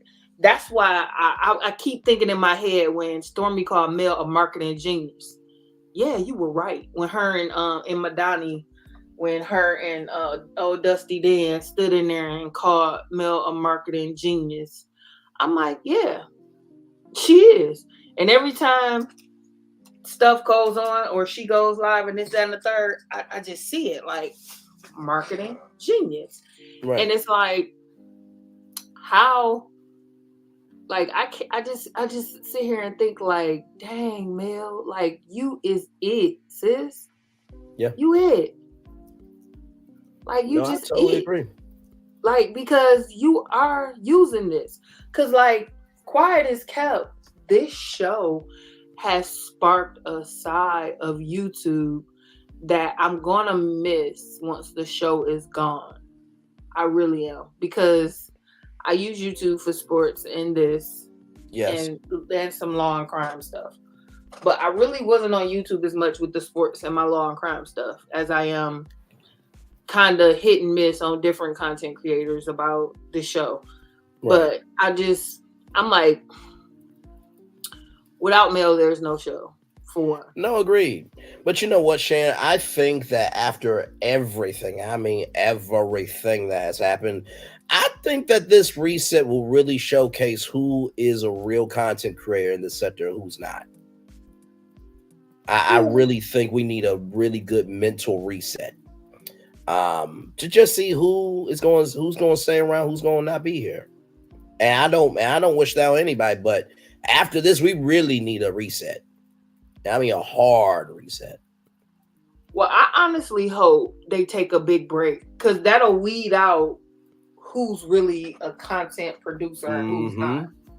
Yep. If I really like, Carlos is not smart. The smart thing to do for this would be make the people want you back. Because if you come back in March, I don't know. Because I'm really losing interest. Yeah. I don't stick around to listen. And like, it's some shows that I have not watched, like basketball wise and stuff like that. I got my favorite content creator. I go to her and listen to when she do stuff about it. But if I watch, I'm not giving them my credit online, stream, nothing. Right. I'm not, because Basketball Wives lost me with the whole colorist, with the whole Eveline situation, and how she did that ling with with Byron Scott's wife. I'm like, that was racist at its most festivity for me. And you did, and Shawnee, you just went on with it, First Lady. So I'm like, ma'am, no. So I don't do Basketball Wives, nothing at all. And I'm just like, at the point that they don't do some heavy changes to this next season, I'm just gonna listen to y'all. I'm just gonna come to y'all for everything. I'm not gonna continue with it. Especially if it comes back in March. He should at least wait until summertime or give us at least 6 months. No, I agree. Not a year. I would take a year, but 6 months at the most. Like they just did Love and Marriage DC. I would prefer you put Love and Marriage DC back on first before this comes back. Even though I really do love the show and I really do love Mel, I think y'all should give it some time for people to really think and see what they need to do. Exactly. Yeah. I mean, time and space definitely can do a lot of good or a lot of bad, depending on how you use it. So y'all remember how I told y'all I had receipts on that part of the pasture, right? I love it when you can stream your own content. So here we go. Now, I can't play the song because I get struck from Epidemic Sound. But anyway, but I want y'all to listen to this because the day that this happened, I remember exactly where I was. I was on Here for Hot Teas live, and this was the part of the pasture, the big thing everybody was asking about. And so I was on virtual tour meetup. And so I did some digging. I'm like, you know what? Let me, I'll be right back. I didn't say what I was going to do because I didn't want anybody else to get it, but I'm like, let me be right back. And so here we go. So I want y'all to listen to this here. Okay. There we go. All right. Well, y'all, looks like I do declare, high mighty indeed, I do declare there's a party happening in the pasture somewhere in Huntsville, Alabama. Hello, everybody. Welcome into another edition of Brainley's Virtual Tour Pit Stop. Everything on this channel is alleged and in my opinion for entertainment purposes only. Once again, everything on this channel is alleged. So the reason why I'm playing this is because usually the cast party is the big finale, but because it did air, I felt that was only right to talk about. So, like I said, feel free, y'all, if you guys want to come up, feel free. And yeah, glad to have y'all here. Once again, everything on this channel is alleged and in my opinion for entertainment purposes only. So listen, y'all, listen. I was just on with my virtual travelers doing a virtual tour live catch-up because I was just on the Ready to Love panel. Shout out to talk with Sarah, talk with child, y'all know what I'm trying to say. Talk with Lord help me. Uchi and also Queen Jai with 99. Diego and also who else? I meant to say Q. Yeah, so Q. Anyway, we had a wonderful time. So went live after that. So listen, y'all, listen. So there are actual vendors. So the one that you are seeing now is basically this woman who makes Nigerian food and Jolie rice, right? So you see in that is real. Then there's like a stage apparently. I don't know if anybody's gonna be singing at her part in the pasture. We all know that Melody Cherie is not coming to that party, so I just want to say that. But then there's also this candle company, right? So I just want you guys to know that there is a party happening. Child, I still believe that this party is not going to be the party that she thinks it's going to be. So yeah, I just want to go through some of my comments real quick because my comment section is very real. It's very, very real. It is a good Keke and a ha and a laugh for sure. So let me do this real quick here. I'm just gonna go through some of your comments, not all of them, but some of them. This birthday party got so much goings on. Request an invite, pay $60 to attend. If you purchase products, bring your own chair. Got area on venting open to the public. For people who never got their orders to pull up on her. I'm just saying, parking and pasture. I see a big brawl in the pasture with all the scammers attending. Anything is liable to happen at the OK Corral. Good day to you. I agree with you. It sounds like Stormy event's going to be a cluster F, as my drill sergeant would say.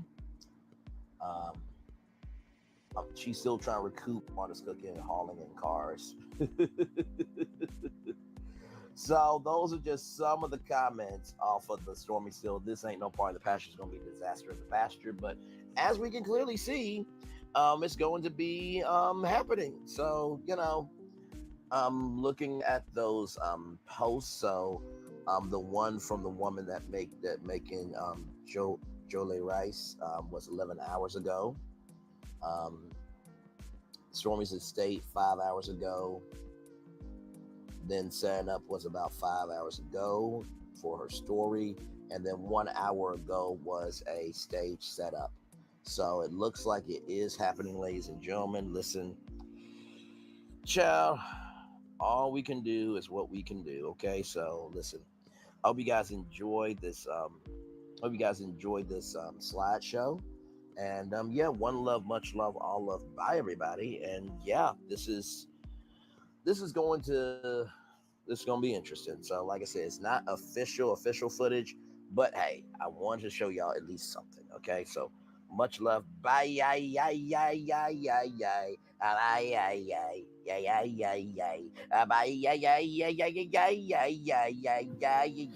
Please forgive me. I was still new to Happy birthday, YouTube. Stormy.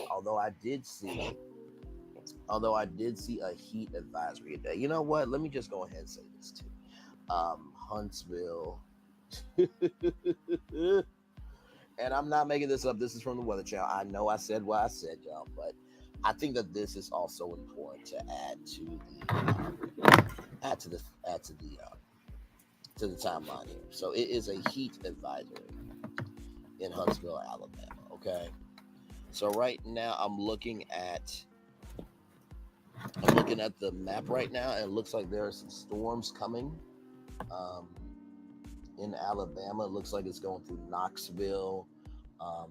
Looks like some is moving through. So what you guys are seeing right now is the Joliffe Rice woman.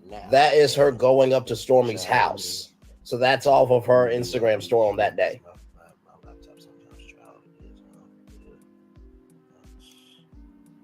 Phil A.L. Weather. Okay.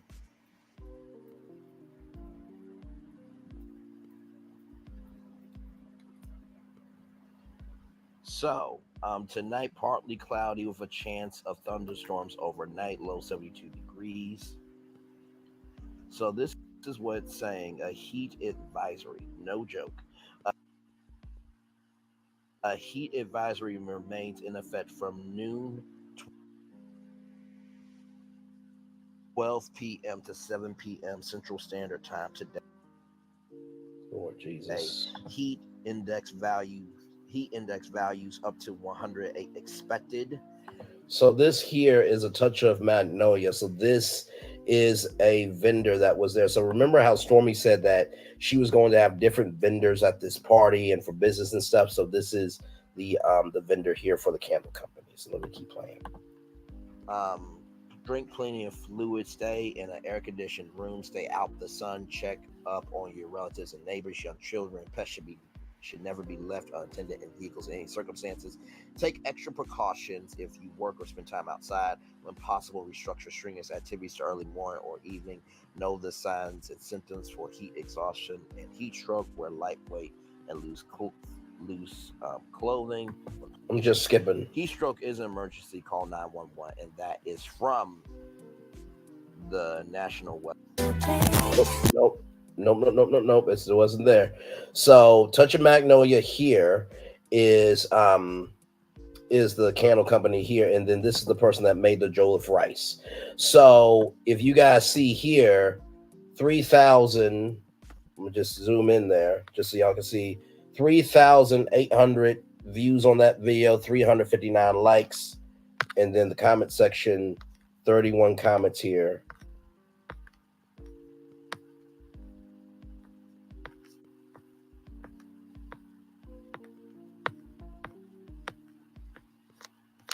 So yeah, so that Part in the Pasture story I broke right here. And then right after that was a 6-hour live stream.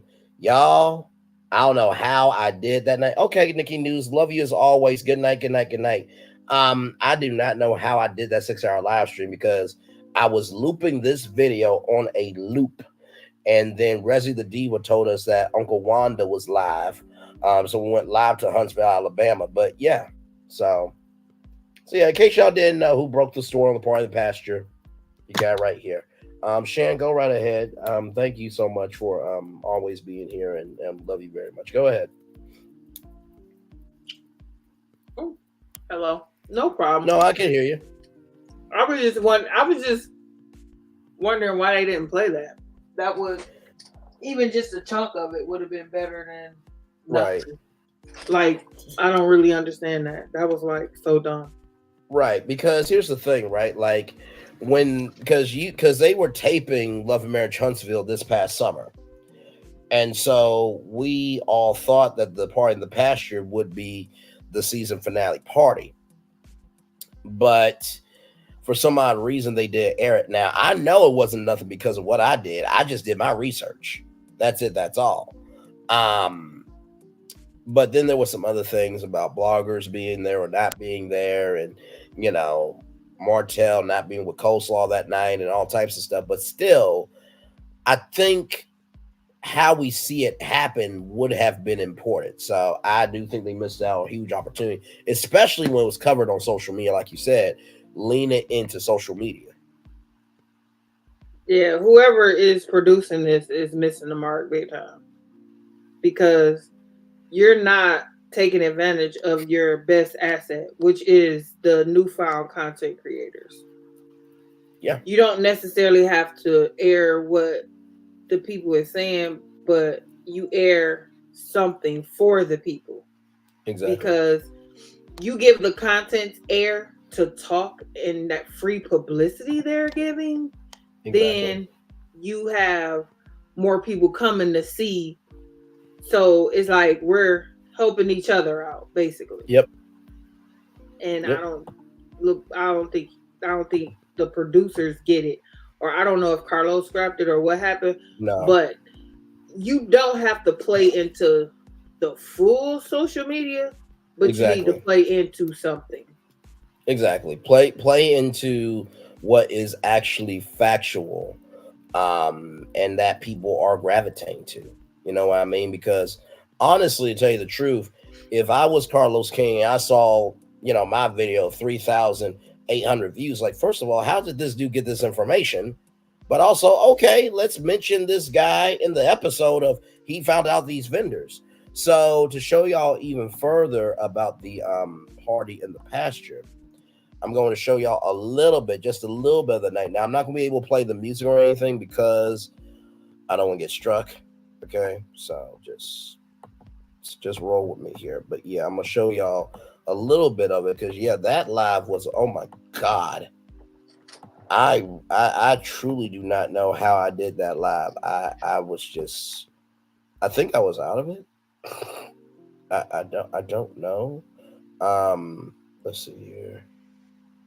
Okay, here it is. Stormy Stills party is happening.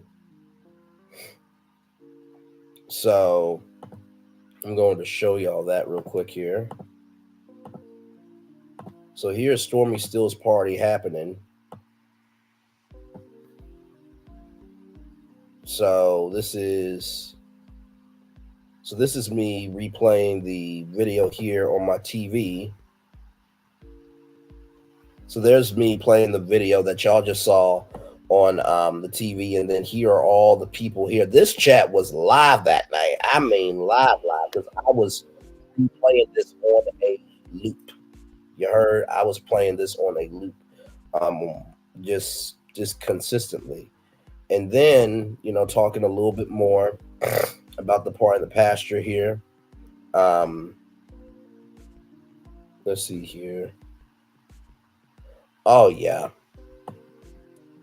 I remember Miss Rizzy the Diva. Nobody's beefing. We're getting the tea about the party. Duce Johnson said, don't follow, Braylon, don't follow up petty. Remember, no response is a response. It's a powerful one. So there was somebody that came in.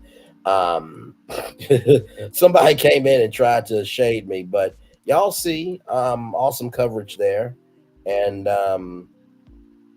Seven Bell said I wasn't talking about anything. I'm like, dude, really? I wasn't talking about anything, but yet you're here. So I'm talking about all that there. So then we go to Instagram here, and we go to the Joliffe Rice thing, and you see there, party in the pasture, the actual flyer there. That's the same flyer that Stormy had on her website, and then you see Joliffe Rice woman going in to Stormy's house there, setting up. See, those were all the still images that I did that day. And then this was Uncle Wanda here, live in Huntsville, Alabama. So it's just, this night was just crazy because honestly, my lord, Uncle Wanda was sweating. And listen, I'm from the South. It gets 100 degrees, sometimes 105 degrees. And I don't know if they had air conditioning or not, but yeah, they were. Then, of course, you know, you got people all over coming on camera trying to be a star and all that ish. There's Uncle, I think that's, I don't know who that is, actually. I don't know who that is. It's been so long since I actually seen it. Then there's the tent there. So yeah, that night, that was a huge stream. Oops, sorry, y'all. So this was the chill part of the thing. I actually remember I fell asleep on live, y'all. Like, no joke. I actually legitimately fell asleep. Like, it was too damn funny. Oh, and then I forgot this part. So this was this guy here performed on the stage right there. And then there was a young lady, I think. Let me see here. I'm trying to see. Oh, here it is here. So that lady right there was a former coach. So they went to the party. So yeah, I covered this thing live. 2,600 views, 273 likes. So not a lot of comments, but you know what? I don't know if Tammy I can recap this one, but I'll definitely try to. But yeah, like I said, I've been out here for a long time, a very long time. But you know, sometimes people have to see you or understand you, so it is what it is. No, I just feel like if they would have leaned in more, when I say lean in more to social media, is we're saying we want to be. When edit for what we say we want to see. Right. That would be us telling you, hey, this is what we want to see. And if you edit for what we want to see, we're going to keep coming back. Because I think they lost a lot of people because it just got too stupid. Right. Exactly right. I agree with that. Absolutely. Because you're not able to keep the people that you started with. Because It's like, what's real about this? Because you got the bloggers talking about the real stuff. And if I was whoever is producing, I would say they're telling your real life. You're not telling your real life. Isn't this part of your contract to let us see your real life? That part. Absolutely. Absolutely. Because I have never... Like Housewives has an audience, but with Housewives, you know, they usually stick to the storyline pretty good, and Yeah, they'll cover things here and there, but the show is the show, right? This show seems to be in a quantum loop that never cuts off. Ever. And that's why I'm saying after this 3-part reunion, it's going to be a real test to see who's a real content creator, who's not. Because the show never takes a break, where sometimes it's almost like this. If you always know that you can go to the refrigerator to get ice cream, you're not going to get in your car and go to an ice cream shop to get your favorite flavor of ice cream, because you know the convenience is right there. And I think that's kind of where Love and Marriage Huntsville is getting, because the show is available, easily consumable, as we all are here. It's like, okay, well, I know what the show is on Saturday with Braylon. I don't know what the videos are and everything else. I don't have to wait until Saturday to see the episode. So it gets a little desensitizing, where you don't want to watch it because of the fact that you see it all of the time. But that's when content creators will survive, though. I don't see how they won't survive, because people are coming, like me, are coming to the content creators for the show instead of the show for the show. That's why he needs to take a break, because if you don't take a break, that's what's going to happen. The people are going to go to the content creators for the show instead of the show for the show. And I'm pretty sure you need your numbers to come back up, because yes, you do. It sounds like the numbers, like he said, is live plus 6 or 7 or whatever he said, but still, people are not even going to watch it later on if you don't do something different. And that's basically tell your people they gotta be true, because at this point, the only people I will have signed under contract is Mel and the Fletchers. Right. Everybody else gonna have to squirm, because I put them on notice like he put Destiny on notice, because that part. It's just because when they literally came on, I literally lost. I usually will watch the episode once or twice to make sure I didn't miss something. I'm not watching that again. I'm not watching that again. I'm not. And if you're getting my view every time I watch it, I'm not watching it again. So it's just that. So if I'm not watching it again, you just missed the view. And how many people used to do that? That's very true. Watch it and then go back and say, somebody say something, be like, oh shoot, I missed that. Let me go back and watch it. Because even if somebody says something about what I missed, I'm not going back and watch it. I'm gonna take your word for it. Okay, it happened. Correct. Because that was trash. I mean, that was by far, in my view, that was the worst episode. Oh, that was worse than the one episode where Milton grew up. Right. Huh. No. It's not that I'm not listening to you, and I totally agree with everything that you're saying. I just saw something on Carlos King's Instagram. This literally just came out 2 hours ago. All right, y'all. Like I said, we are live on tour. Feel free to come on up or participate in the live chat. The live chat has been hopping tonight. Have you heard me? Hopping tonight.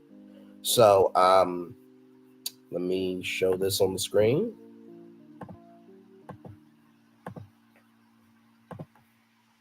So it says here, Kimmy addresses fans won the Scots Fire. Full conversation on my YouTube channel between Kimmy and Mary Monroe. Certifies they discuss their finales, timbre, capital gate, last name change, comment, and everything. So here we go. When the fans don't like something that you do, or may not like how you may handle a situation, whatever the case may be, the first thing they say, well, Marie need to be off the show, or him and the Scots, they need to be gone. They need to be off. Like, do they have valid reason to take it that far for somebody to be fired because they don't like what they're saying, or they don't like their reality at that moment? I think it takes everybody to make that show work. And you're not going to like everybody. That's just, and it's okay. Like, you're not going to like everybody. But there's a maximum of, reality that I think everybody brings. Everybody's life isn't as exciting as the next person. On our show, it's funny because They talk about the storylines. Marcel and Tisha talking about infidelity for 5 years, but nobody's got no proof of it, and we're still talking about it. They're tired of talking about it. They talked about, Mel Martell getting a divorce, that kind of thing. So they'll verbalize what they're tired of. However, when there is some reality that's boring, they don't want that either. I just think like a lot of people say we don't want drama, but then when you don't have drama, you think it's boring. I literally wanted to do a post one day and say, y'all tell me what y'all think of storyline, because I don't get it sometimes. Like when I say I don't get it, I honestly don't get it. It's like you say you don't want fighting and stuff, but unless they fighting, you act like it's nothing going on. Whereas I could give you a dozen things that Maurice and Kimmy did from season 1 till now. And yet people will say we bring nothing to the show. Watch the full video. Make sure you go to my YouTube channel at @TheCarlosKing_. So, I mean, listen, I think with what Kimmy said, it's kind of true. We do like to tune into drama, but I disagree with Kimmy on this point. It gets to the point where when we find out your truth that you're not broadcasting, as Shan so articulately stated, as she often does, it gets to the point where we want you off the show, because if we're finding your truth and you're not broadcasting it, then what's the point of you existing on the show? Go ahead, Shan. This woman just said when you can say everything that you and Marceau did. I mean, you and Lemonhead did, but we not gonna like it because it's y'all truth. So you mean to tell me, Kimmy, y'all truth is just cancer and sex? That's it? Because other than that, I really can't remember what y'all did before that. And we gave you grace last season, or the first part, because of what you was going through. But now, I think people finna start letting her have it, because you got grace, so you could have remade yourself on this show, and you're not smart as I thought you were, side chick Kimmy, in my opinion. Not side chick, because you were able to rebirth yourself. However, you dug into this whole sex thing.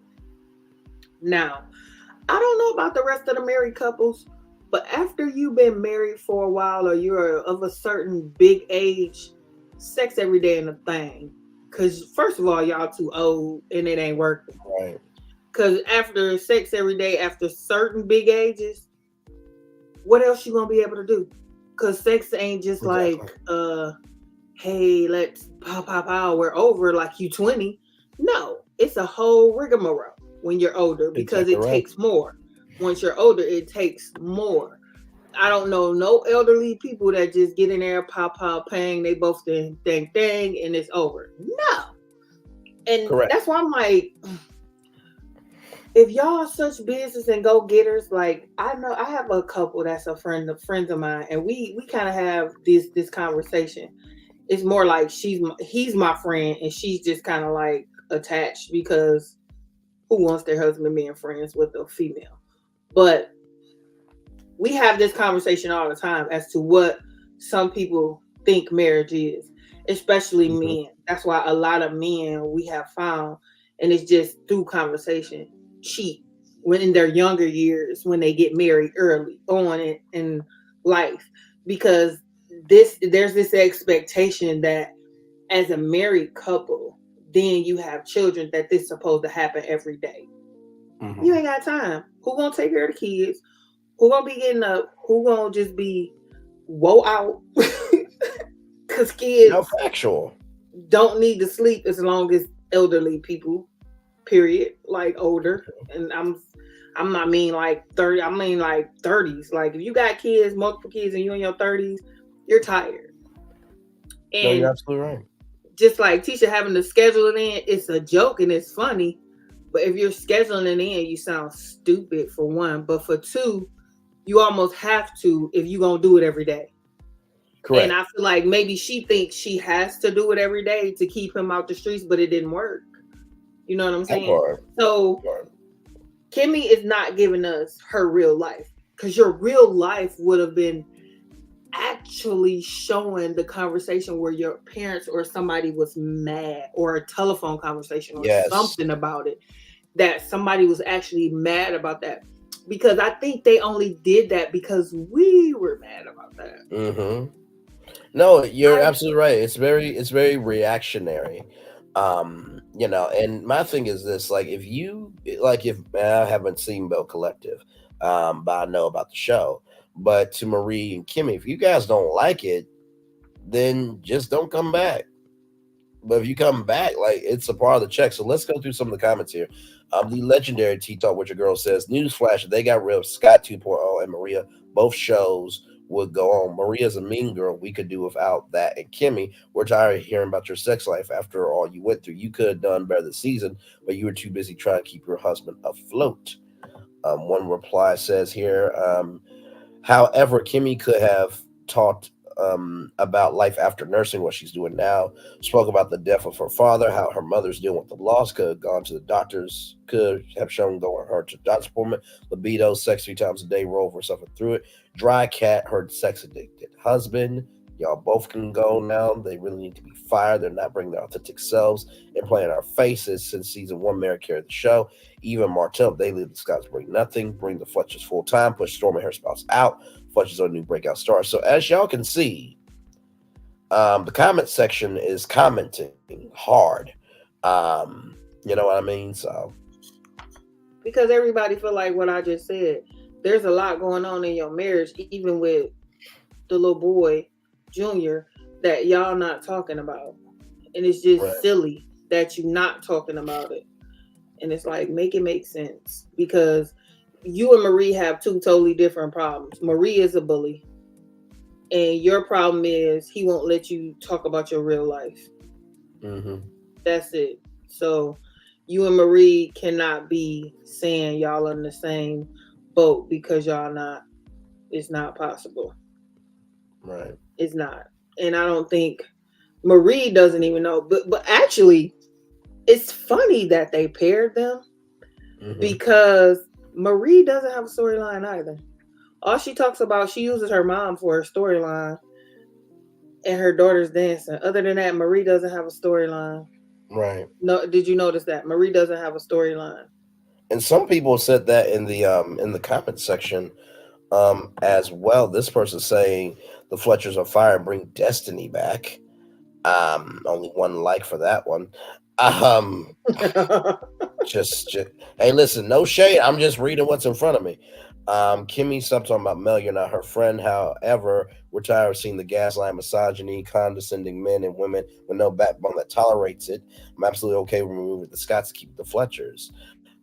So I mean, listen, it's not like you know what?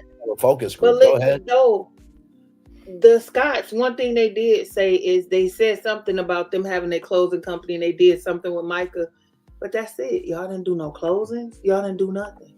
Right. And we see that y'all closed with LeBeric and Destiny. Y'all should have asked for LeBeric to film if y'all couldn't film with Destiny. Y'all should have done something. They would have creatively shot around her like they did for the Espo. Like, it makes no sense. Like, nothing they do makes sense. And it's almost like, do you really care what the people want to see?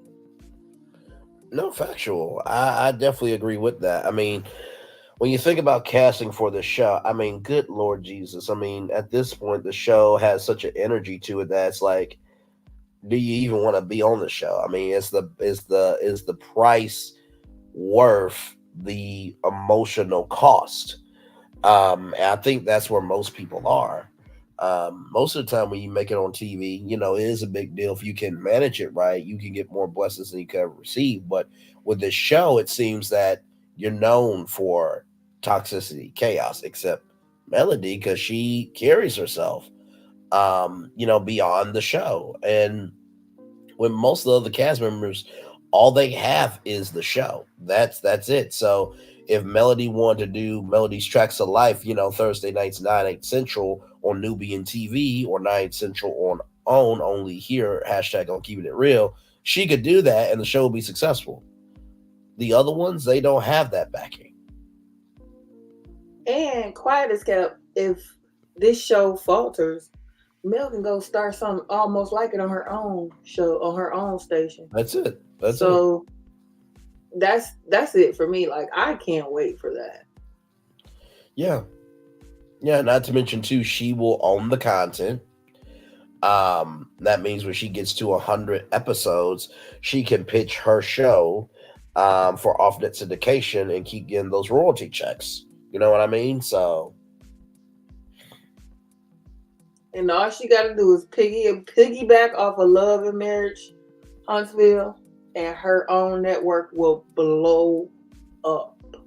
absolutely. You know what I mean? I remember saying this on T Talk's panel one time that I said I think the best way, because OWN needs content desperately. It needs new content desperately. I mean, you can't even do a OWN con. Just like BravoCon, you can't even do an OWN con because y'all don't have enough shows or enough stars. But with that being said, I truly feel that if you guys brought back some shows like Life Class, if you brought back, your own show, the Search for the Next TV Star, you guys do original movies. You guys have been using these OWN spotlights as testing grounds for new shows. It was a new show that just aired right after Love and Marriage Huntsville called First Time Buyers Club. So OWN even recognizes that they have to do more. But I'm saying all that to say this. If Nubian TV and Oprah Winfrey Network had content distribution partnership where Nubian shows could be produced and air on OWN, that would be game over. But I think that for that to really happen, Melody would say, okay, I am stepping away from the show. I'm focusing on Nubian. I will come back through from time to time for the show, but I want to be about this content partnership. And honestly, I think OWN will be smart to take that deal.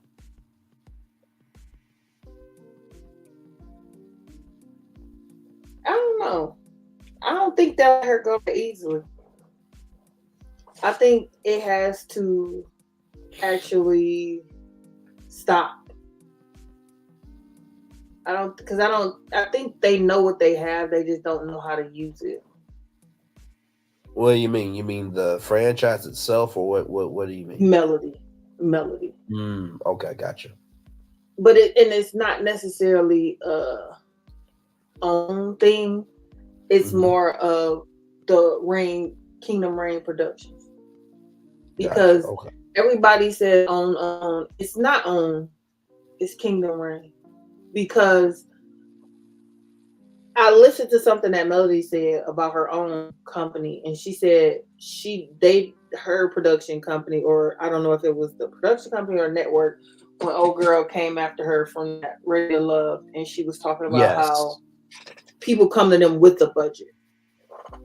So I feel like Kingdom Reign took their budget and did some shopping of the show to get it picked up by OWN.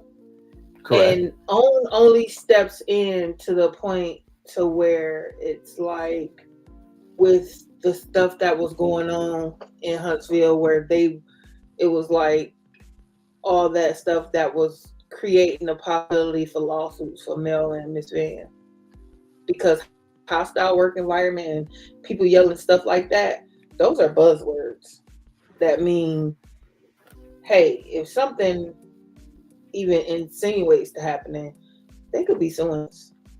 So we need to get in front of this, because you could be costing us money. And once you cost us that money, we done with you forever. Because that's going to be a lot of money. Hostile work environment and things like that is a big to do in the workplace. No, it absolutely is. You are absolutely right on that. And go ahead. And I think that, because I think the same thing is kind of happening with Bravo. That's why we see a lot of changing, because of the Bethany lawsuit. Like, they didn't take Nene as serious as they're taking Bethany. No, absolutely correct. I mean, and it's sad that, based on seniority and based on race determines who has power.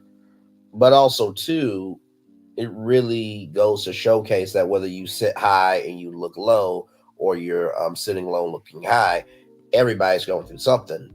And for those of you who may not remember the Bravo breakdown with Vanity Fair, that article is on this channel with timestamps, by the way, because I know that that's a long video. But even in that breakdown of Bravo's lawsuit and the expose for Vanity Fair, Warner Bros. Discovery does produce with Bravo as well. So like I said, media is a big industry, but everybody knows everybody. So, like I said, even though Bravo, NBC Universal has a lawsuit, that don't mean Warner Bros. Discovery is not that far behind. And I'm not saying that to wish that on them, but I really believe that when that lawsuit came out with Bravo and NBC Universal, every cable network was scrambling trying to make sure their house was clean. I promise you that. Even the Kardashians, even though that they were on E for 15 seasons, that don't mean the Kardashians can't bring something up when they were at E. And that means E could be through a lawsuit as well. So, well, you only have so long to bring something up based on allegations. Yeah. Based on the it just out of my head. The statute of limitations. The statute of limitations. So, but I don't think honestly that the networks do things until they really have to do things. No, that's facts. Because we've noticed there are a lot of reactionary. Like there was like this big domino when Me Too movement started. So Me Too movement started. Then now everybody want to clean house that Me Too started. So that's another thing. Like once one thing happens and you're right about that, but since nothing has come of that, I don't think really put fear in them like it will. I can receive that. Yeah, because they don't have actual fear yet. I mean, Right. It could if it goes anywhere, but it's also, again, like crabs in a barrel too. Who will come on and validate Bethany? Right. No, I absolutely agree with that. I think that that is what it's going to take for somebody to come through with that validity, but also too of recognizing that validity and how the people will take in that validity. Because as we all know, social media, there is a cancel culture and there's an accountability culture. And so whichever culture, vultures onto you, that's how you live or that's how you die. So I do agree with you that networks don't step in until they actually need to. So no, that's very factual. Well, Bray, I gotta get out of here. No, you're good, Shan. I appreciate you so much, and thank you. Look, the fact that y'all stay up for the review means so much to me. I remember Nikki News was saying I had to grab my snacks, and same thing with KB Mommy. So the fact that my after show can be a place to fall for y'all really does mean the world to me. So love you, Shan. We'll talk soon. No problem. I'll be back in through here, like I do. Okay, always. sounds good. Yes, indeed. Nice love you. We'll talking talk with soon. You too. Okay, love you too. Bye. All right, bye-bye. 5 people in the building. Like, comment, share, and subscribe. We are on tour. Yes, we are. We've been on the highways and byways of the season finale of Love and Marriage Huntsville for 2 hours, 9 minutes, and 45 seconds here. It's been a night. It really has been quite a night. Now, tomorrow night, at 9 p.m. Eastern, if you are around on the YouTube streets, I am doing a Brain Leaves virtual tour countdown to the Get Down New Year's Eve party. And basically all we're going to do is we are going to of course, watch the ball drop. Of course, well, there's a live stream of it, but I don't know if I can stream it on YouTube because I don't want to get struck.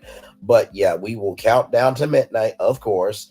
We'll talk about some of the hot topics of the year that I've covered here on the channel. Also, just things that you guys have to say. It will be an open panel, but please understand, recognize, and embrace the fact of either you got to match the energy and come correct, or catch your energy and stay gone. Because it is New Year's Eve and nobody has time for any negativity, strife, or tackiness. But it is going to be a good time. That'll be at 9 p.m. Sunday night. I'm going to try to get me something. See, some of my friends want to go out, but like also too, y'all, like y'all can hear my voice back. But y'all, Friday, oh my God, Friday, my voice was on fire. I had scratchy throat and everything, but thankfully, everything has worked out just fine. And so, yeah, I'm good now. So I may or may not go with my friends. But, I'll probably get me some Pizza Hut and get me a bottle of Campo Viejo Cava, root champagne. And then, of course, I got my Welch's sparkling grape juice. We, as a family, me and my family, we do this every Christmas. We get Welch's sparkling grape juice. We usually do the white grape. And so at midnight, we'll all open up our bottles and, call each other and wish each other a happy new year. So yeah. So that will be that. Let me show y'all the thumbnails for this evening, because I know that you guys are wondering. So I'm going to show y'all this one once again. I love doing this thumbnail here because this thumbnail was just absolutely excellent. Like I said, if you guys want to come up, give your take on what happened in tonight's episode, feel free, or participate in the live chat. The live chat has been live chatting tonight. When the person has more protection than the person you were with, hashtag golden hands. Because like I showed y'all right here, that thing there is this thing right here. So yes, indeed. Yes, indeed. Yes, indeed. Yes, indeed. Let me see here. So yeah, let me share this tab instead here. So that is that thumbnail there. So I really did feel this way. Like the fact that Melody would have that weapon on her purse was like, you know what? I ain't playing with you. I'm not playing with you at all. Not here, not there, not anywhere. Melody Cherie, she is. So that is that one. Let me refresh it here. It's a 24-minute video, but you guys are already digging into it. You guys are already digging into it. 72 views and 12 likes already on that particular video there. Show y'all the others here. So this was part 1 here. Show y'all this one. And I really do love going through the thumbnails with y'all because honestly, y'all don't know what's going to happen until 901 drops. And I love that part. I love it. So it says here, when God said, go and eat tacos plus give back, you have to finish the assignment. This was combining Stormy and Melody. In the intro at the top of the show. So yep. So be the reason someone smiles today. I do like the fact that Nell does brand herself very well. Because that reminds me of this is the day that we are going to create smiles. But I don't know. They wore those shirts because of my video. Listen. But you guys are liking this one too. Here, 26 views, 4 likes. Here's the thing about my videos that I've come to realize. It takes a minute for y'all to see the videos in the algorithm. And once y'all do, y'all dig in. Do you hear me? Y'all dig in. So then here is this one with Stormy and her family. Good Lord Jesus. Hopefully y'all having a wonderful night. Can y'all believe tomorrow is New Year's Eve? Oh my God. We made it through a whole nother year. Whole nother 365 days. My Lord Jesus. I really do appreciate each and every one more than you ever know. I could not have predicted that I would be where I am with my YouTube channel. With the subscribers we have still climbing, views climbing. So I appreciate each and every one of you. So here is this one here. Like I said, feel free to come on up on Streamer if you want to give your take, or I know some of y'all are just probably like, Bray, I love you, but I'm tired. So I'm here to support you, which I do appreciate. So here's this one here. The feelings are fried and everyone is here for the check and the fish. Because honestly, that's how I felt. Like Storm was like, hey, can we calm down? Lisa was like, listen, I'm just here for the check and the fish. That's it. That's it. That's all. So I really thought this one was funny too. So let me see what else we got here. So that is that one there. And then let me see here. And then there is one more video because I did 4 videos tonight. Yeah, I did 4 videos. And then here's this one. Oh, this one here. I really do love this one. Hang on.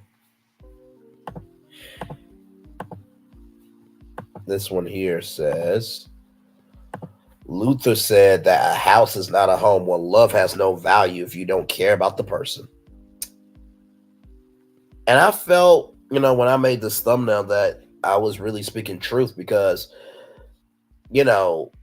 from Kimmy and Tisha's point of view, it seems like Marceau and Maurice, the love that they have has no value to either of these women. You see Tisha's face of like, really? And that was after she, was like turned off by Marceau getting turned on. And then you see Maurice with this stoic face of, okay, babe. And Kimmy just like, it's happy night. It's happy night. So I thought that this was a really, really good one. Luther said, a house is not a home where love has no value if you don't care about the person. So those are your thumbnails for this season here. I think I've done what, over 70 videos of this season alone of Love and Marriage Huntsville. Oh my Lord Jesus, man. It has been such a fun, wild ride doing this show with y'all this season. And I was really debating on not covering it, but I'm just like, you know what? At this point, everyone else is covering it. Why not cover it? And the fact that some of you have stayed up for the review, it really, I truly mean this. It really does mean the world to me. Yeah, it's mind-boggling. So let's see how many, because it's been what? How many episodes? Like 15 episodes, right? So episode 30 had like 304 views, 310 views for 29, 413 views, 116 views, 183 views, 109 views, 180 views, 237 views, 320. So, I get a decent audience. 353, 259, 184, 393, 268. Let's see here. I think, yeah, that's it. That is it of the season itself. So, but yes, indeed, yes, indeed, yes, indeed, yes, indeed. 8 people in the building. Like, comment, share, and subscribe. Glad to have y'all here. I know Monday will be the first day of the year. I'm thinking might as well go ahead and do the first show of the year. And then you guys know, Monday we'll be back on with Real Housewives. We'll be back Monday, the 7th with Real Housewives of Potomac and also Married to Medicine. But on January 1st is 90 Day Fiance, The Single Life. I'm very excited about that show. So I think I will cover it here just to kind of diversify the channel a little bit. Definitely want to do interviews. So hopefully there's an interview I get to do in the new year that I'm really, really looking forward to. So I can't wait to tell y'all who that is.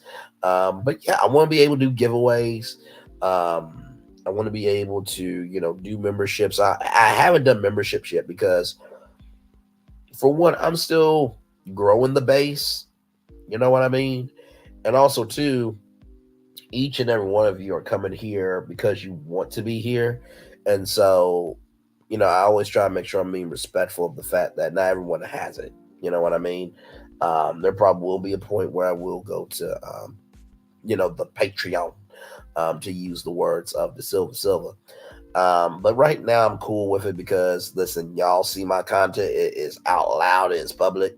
But yeah, so trust me, I've been thinking of different ideas to expand the channel. I think Virtual Tour Live really does have a unique soul on YouTube, because we don't just cover Love and Marriage Huntsville over here, even though every thumbnail this season has covered the show. But if you switch over to the live tab, you can see every single topic that I've covered this season.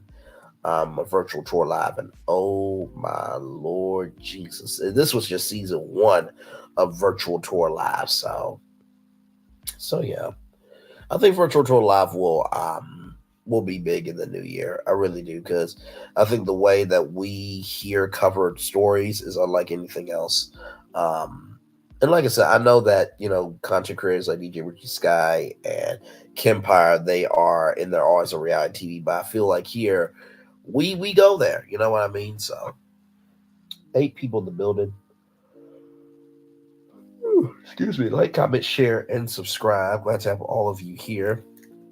Oh, Melody had a good night. She was doing her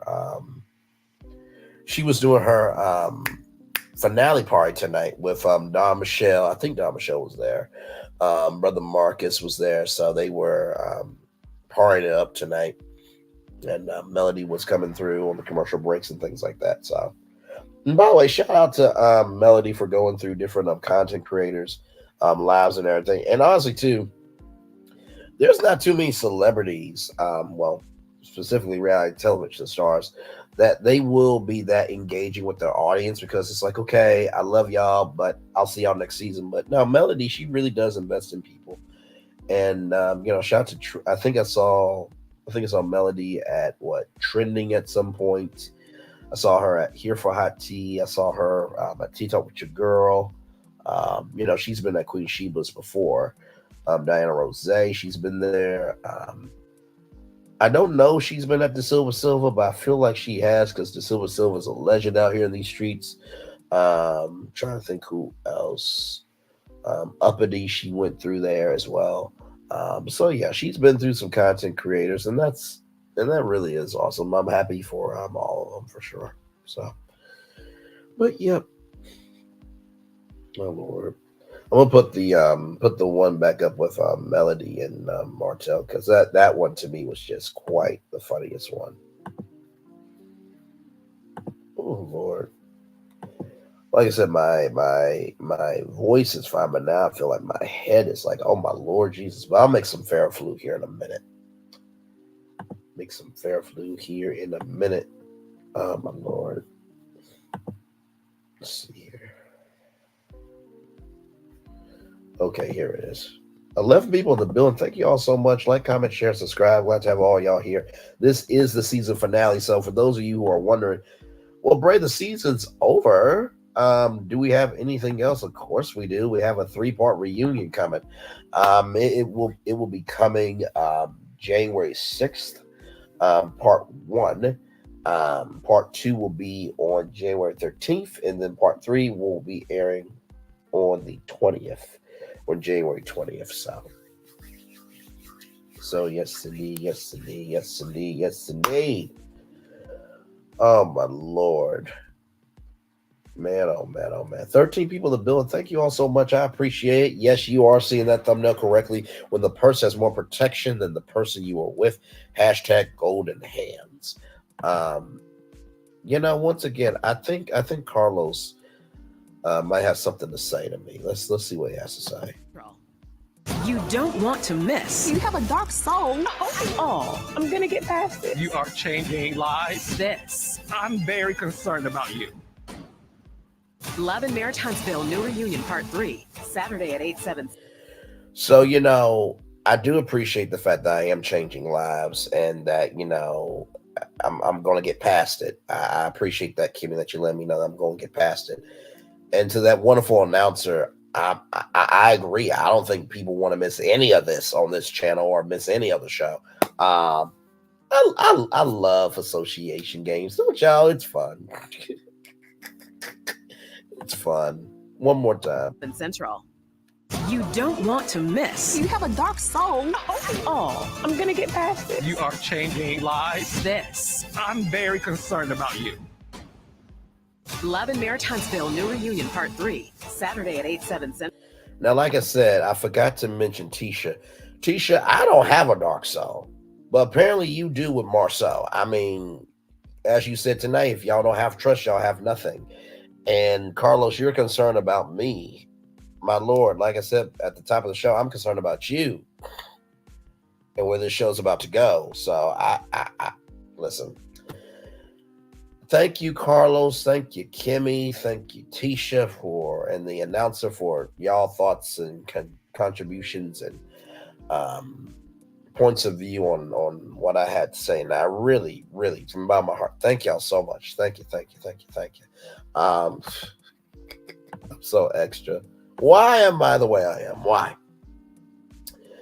So yes, 12 people in the building. Like, comment, share, and subscribe. Like I said, feel free to participate in the live chat or come on up on StreamYard. The link is right there. It is pinned if you guys want to come up.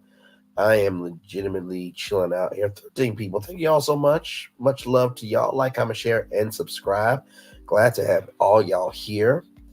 I know... I'm trying to think who's going to do reviews. I know T-Talk with Your Girl is going to have her review at noon tomorrow, so that should be exciting there. I know that Trending, I think she does hers, Monday at 3? I know Diana Rose. I think Diana Rose is live right now. I know Brown Skin Girl usually goes live after. I know a couple of people that are on the Patreon that do live watch parties and review shows and Patreon. So shout out to those content creators as well. I think here for Hot Tea will probably do a video review. She's been going live lately, though. She's been going live lately and giving her a review live. So, but yeah, it's gonna be a couple of people to go live. It was funny though because and I think Chit Chat, she went live.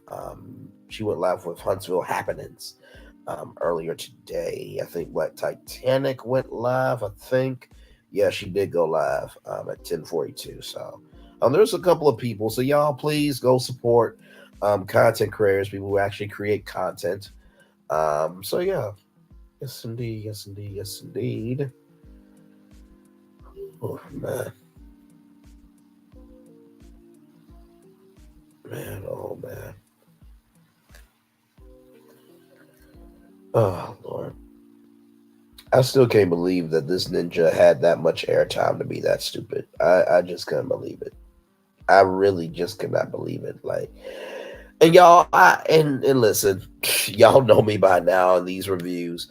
I watch it right along with y'all, and what I give in my 901 videos is what I give for the videos. But of course, the live show is always on a 10 because this show is on a 10.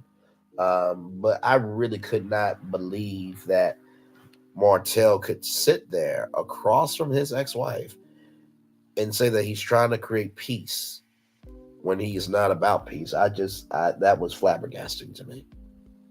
Absolutely flabbergasting to me. So.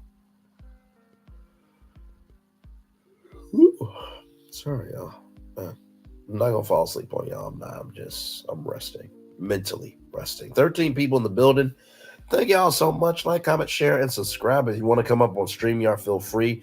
Or participate in the live chat. We are live on tour. We've been on the highways and byways of the season finale of this episode for 2 hours, 29 minutes, and 45 seconds. Yes, indeed. Oh, man.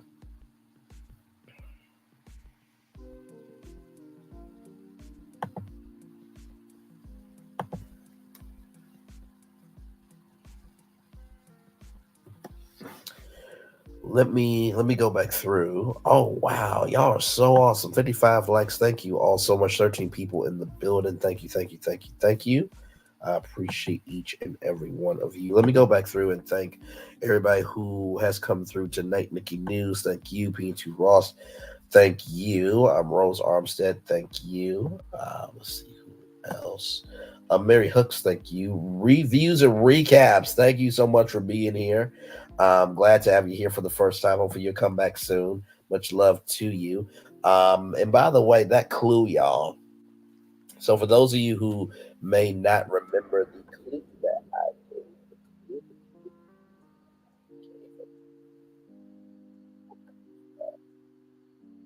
thank you, Dana Tucker. I appreciate that. Thank you. I hope I did my job.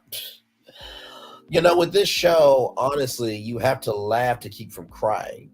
And I hope what I'm able to do is go beyond the show to find the soul of what we can relate to. So thank you so much for that. And listen, if you want to know how good you're doing, if people get your concept and they say a comment like that, like great tour tonight, and they understand the concept of your channel, you're doing more than most. Because when I start virtual tour, I truly did not know if it was going to take off, because it's like, okay, well, there's a sightseeing tour, there's, music artists go on tour, but would it make sense for me to do a virtual tour on different topics? And yet here we are, still rocking and rolling on virtual tour live. So I truly do appreciate that. Great comment. Much love to you, Dana Foster, for sure. So let me do the Love and Marriage Huntsville sneak peek. So y'all remember the preview. Y'all remember the preview at the end of last episode with Tisha saying she wants her office now, right? Well, when I saw that video, I did give kind of a clue, but not really a clue. So yeah, let me give it to y'all here. Okay, so let me pull it back.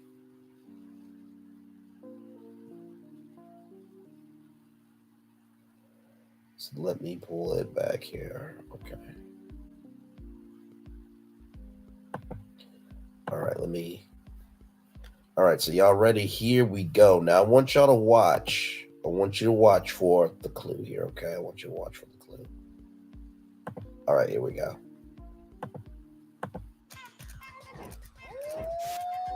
I was sick a lot, right? Mm-hmm. The last time I remember and for the clue, I was pregnant. So I had to go take a pregnancy test. Get a blood test. That is so disrespectful. I think it's very disrespectful to get pregnant on your husband got a vasectomy. Marceau and had an affair. Keep watching. One night, and this other girl went out to the club. Marceau was there. The two of them hooked up with Marceau and had a threesome. I would bust my jelly his What the hell happened? You cheated on him too. Mel, did you cheat on him too? Give me the goddamn answer. Because I'm tired of him saying I don't know you again. I never cheated. That's not me. The truth is, I understand both of y'all. Hey. No, I don't need this. I get that. I don't need this. You stepped out on me. Who the you think I am? If you keep on blaming on me and putting it in my goddamn face, I'm not going to accept it. Am I blaming on you, Martell? Have you ever stepped out on me? I can't answer that question for you. I can't answer that question for you. That might be a bad decision to not answer that question for me. So I know it took a little bit long to get to the clue, but here is the clue, right here. Put it in my goddamn face. I'm not going to accept it. Not him. He's a big red flag that should be burned, mentally castrated, mentally put out to the pasture, never to rise up again. That's who he is.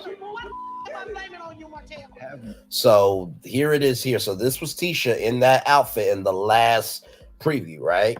You ever stepped out on me? And this is where Marceau asks about, how Tisha, have you ever stepped out on me? So I gave that clue in the last virtual tour live, and I said I could be wrong. Now, here's the thing. about giving clues out. If you're going to give a clue out, make sure that there is a foundation of the thought that you had. So that way, when the clue does materialize, you end up clean in the wash. So I did not spoil anything. I can answer that question for you. I can answer that question for you. That might be a bad decision to not answer that question for me. So I did not spoil anything. I just gave y'all a clue.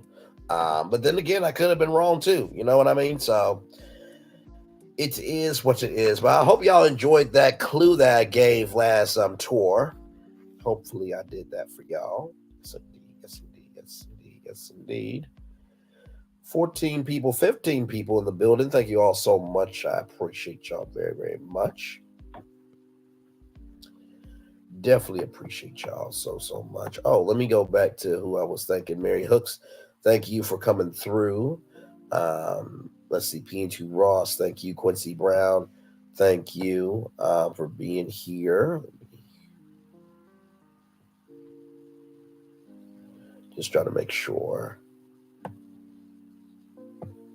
Just trying to make sure that I got everything here. Right here, Nikki New says the clue I remember. Right there.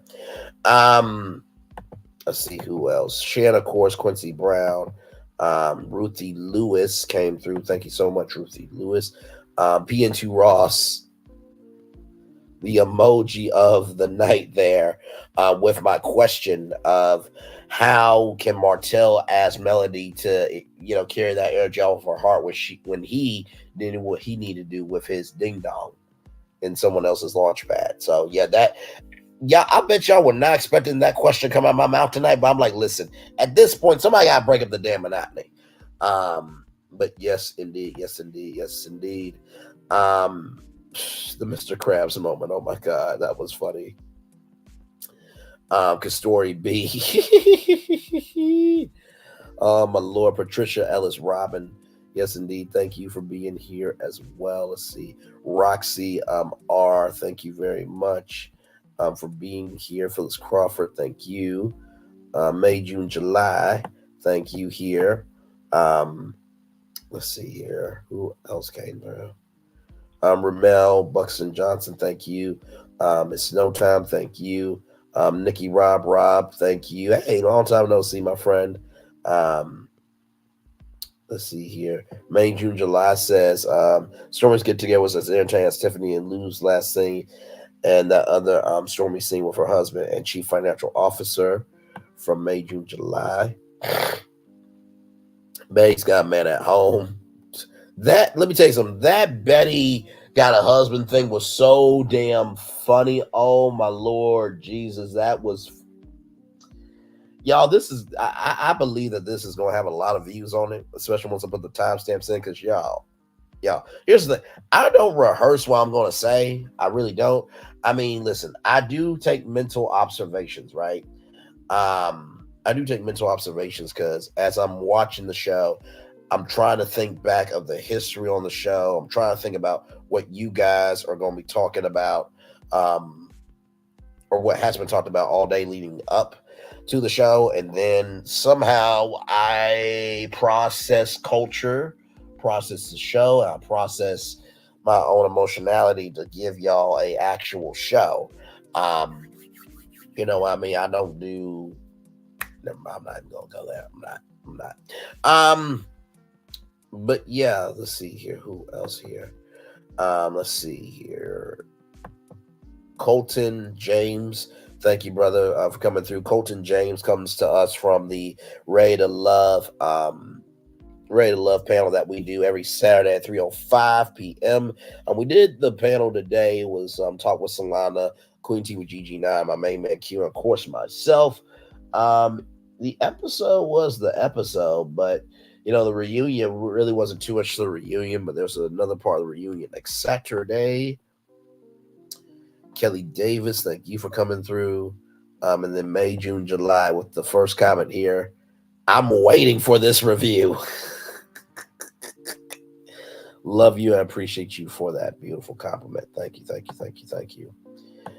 listen, I do my best. I do the best I can. So it was crazy too because I was at the Silva's YouTube, and the Silva said, "Now, Braylon, are you gonna be with us? Because I know you go live on tour right after." I'm like, "I sure do," but of course, I'm gonna come through and support.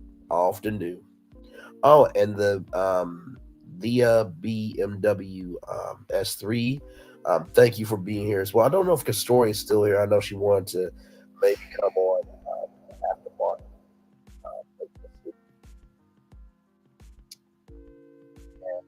Like I said, I still over that National Park now. This brother right here had intel on everything for sure. So,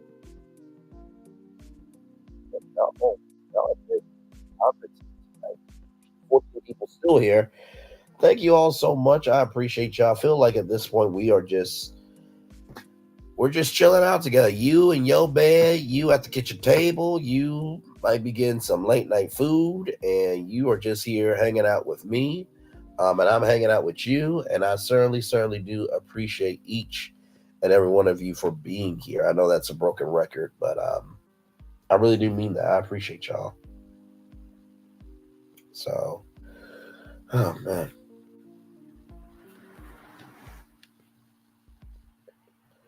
So y'all, it looks like y'all really. So this video right here that's on y'all screen. It looks like y'all dig into this one so much. It's at 96 views already. It's already at 96 views. So yeah, and listen, in this video here, I go ham. I absolutely go ham. So even if you want more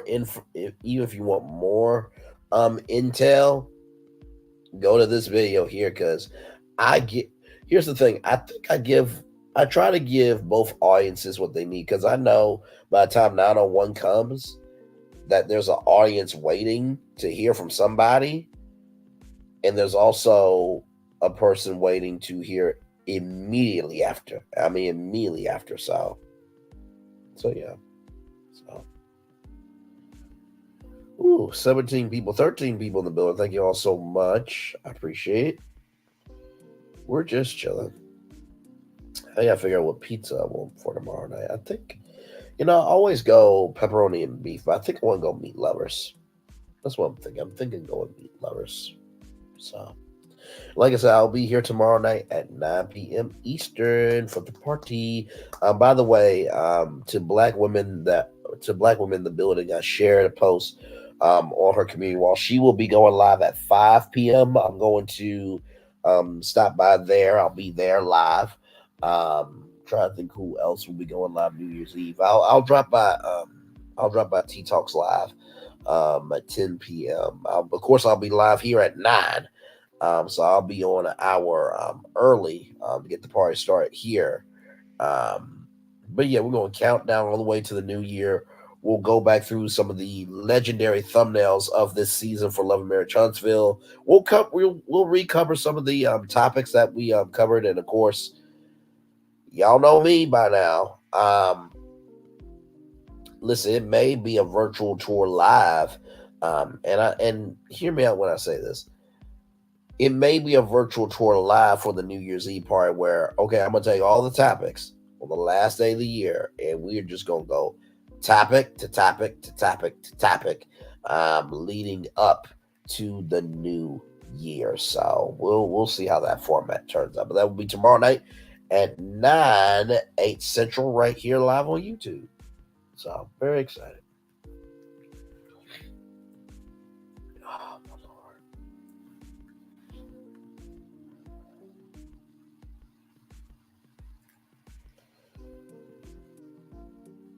Oh.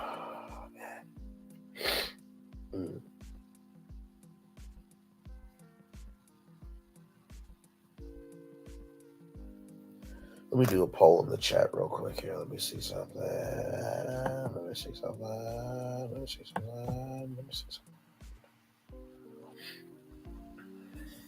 Okay.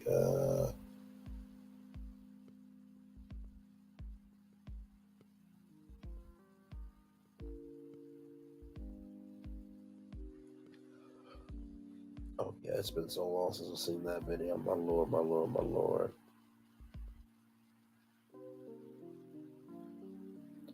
Let's see here. Trying to find Joe on my laptop. There it is. 11 people in the building. Thank you all so much. Let me do a poll.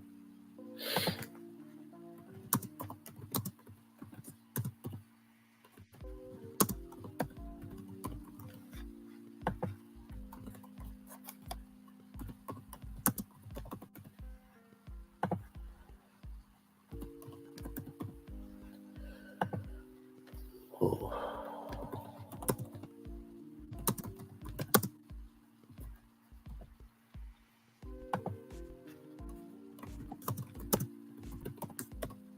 But it is okay. All right, so here we go.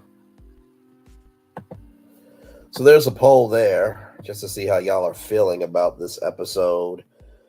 Chill mode, tired, you want to come up, or it is what it is? That is the question of the night. How y'all feel right now with me here and the episode for tonight? So yeah.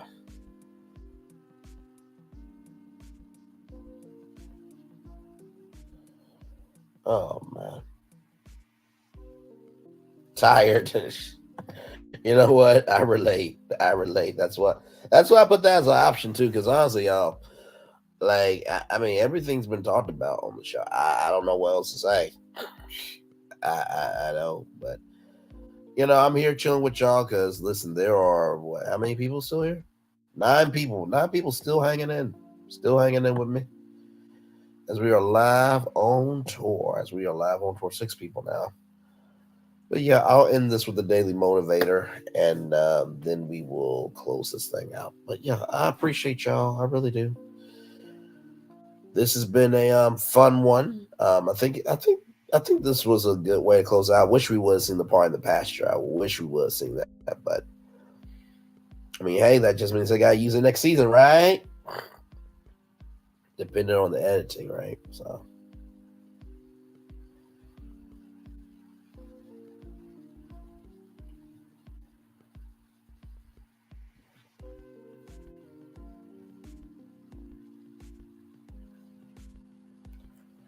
Yeah, it's been a long one.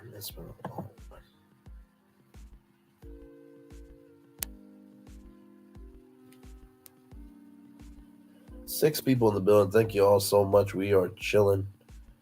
All right. Oh, wait a minute. Okay, I see chill mode and tired. I saw it go back and forth there for a minute. I feel both for y'all. I feel the 2 votes. Chill mode and tired. I definitely feel both of y'all. I really do.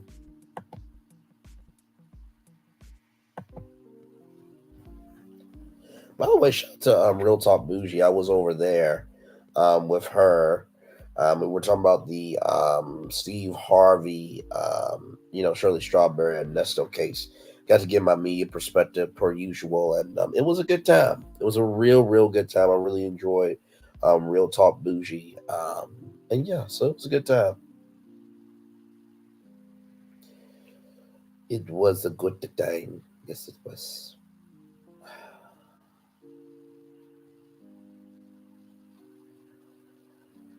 Oh Lord.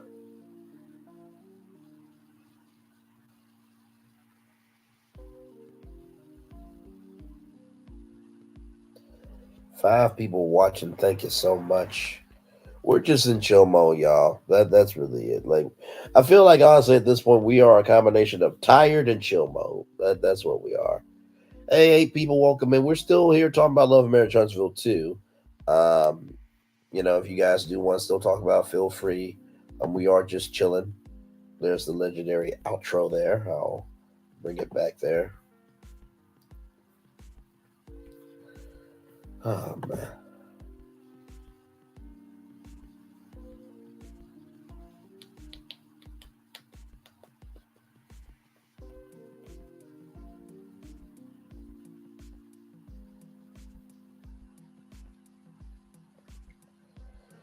Oh, Lord. All right, y'all. We've been on the highways and byways of this virtual tour live for 2 hours, 50 minutes, and 15 seconds. We have. Yes, we have.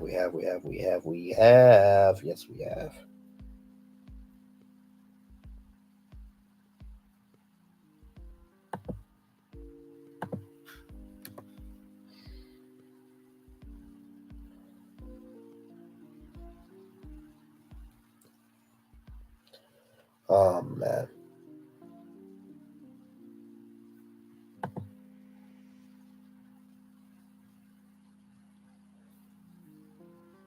Lord.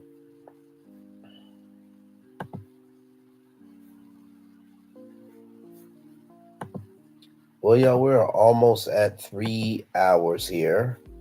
5 people still in the building. I feel like at this point, I love it. Somebody voted. It is what it is. I feel that. I legitimately feel what you're feeling. That, listen, Bray, I'm tired. I'm in chill mode, and it certainly is what it is. Okay, this season has been a lot, and to cover it live with all of you, it's a thrill. It really is, because, like I said, I don't know what I'm going to say every week. I really don't. Like I said, I feel like my bravado comes from just recognizing that, hey, listen, the audience that I'm speaking to is fully grown people, so there ain't no point in keeping it cute with y'all when y'all know what it is. And I think y'all have seen my voice in many different capacities where I can talk about the funny to the seriousness and bring it all to you with soul. So I think that's a very unique skill set to have to YouTube, and I think that's why our YouTube is doing what it needs to do. It's growing, because I think people are like, wait a minute, there's something over here. There's a heat to this commentary. It's like, wow. Here's the thing, I don't really try to appease anybody. I really don't. I try to be gracious, but I don't try to appease anybody. So,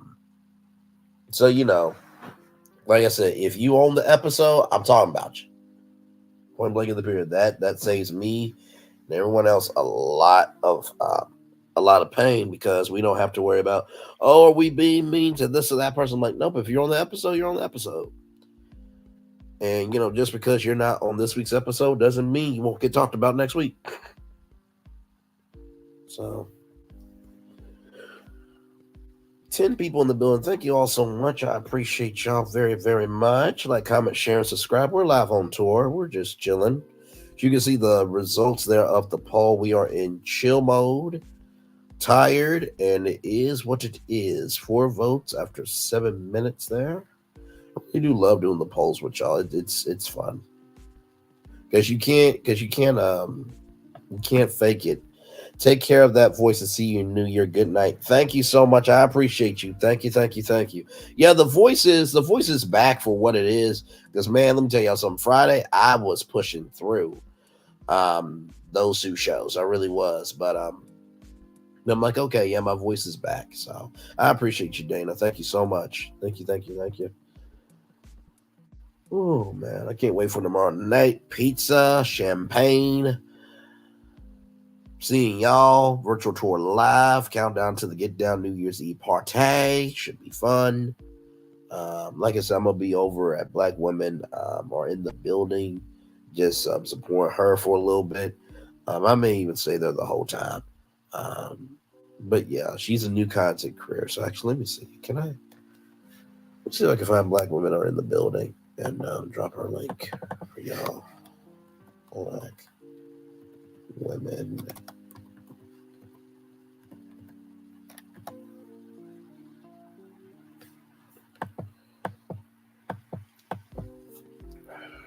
Are in the BULID building.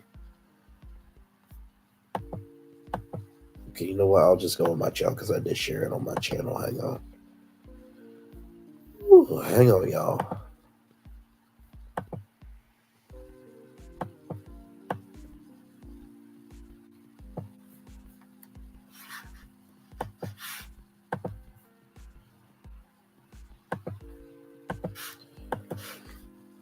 So here is Black Women Are in the Building. I'll share her tab for a brief minute.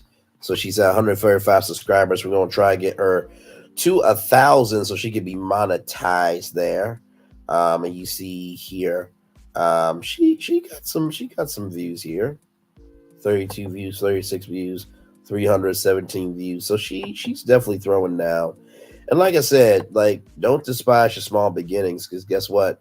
The fact that she even has 135 subscribers is absolutely amazing. So I'm gonna drop the link. I'm in the chat right now for y'all, so y'all can support her. So yeah, y'all like, comment, share, subscribe to Black Women Are in the Building. If you have not subscribed already to this great channel, I will be over there at 5 o'clock. And then of course I'll get ready for my show at 9 o'clock. And by the way, for those of you, who may wonder, like, how in the world can you do what you do with all these topics? Y'all, I legit, like, find the topics in the morning. I read them in the morning, and then I rest my brain for the rest of the day. I don't really think about the story until it's time to come on, because I feel like that gets me a energy to keep going. It's just like Skip Bayless. He ran from one end of ESPN campus to the set First Take, same thing with Undisputed. He still does it to this day. He will run from his office at Fox Sports, and he'll do that to get to the set of Undisputed. Like, that's too much, bro. For me, I just no. I'm a walk. And of course, I'm gonna be there on time before the show, but yeah, no. Oh.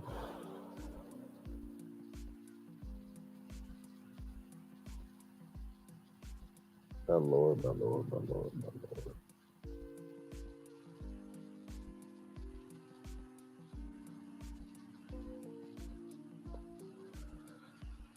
Ooh. 6 people in the building. Thank you all so much. I appreciate y'all. Thank you. Like I said, subscribe to Black Women Are in the Building, a great channel. Every time I see her in a live chat, where she comes through the channel, she's always lovely, kind, and gracious. So y'all support her. We got to do better at doing that too. We have to. Like I said, when Tay talks making it to 10K Tay, that was awesome to do that. That was awesome to do that live for Tay, because I remember we were in her live and she was at like 9,090 something. And then I'm like, oh, wait a minute, she turned 10. She turned 10K. So yeah, we gotta do better at celebrating each other. You know what I mean? And I think the more good we contribute, the better off we'll all be. You know what I mean? So ooh.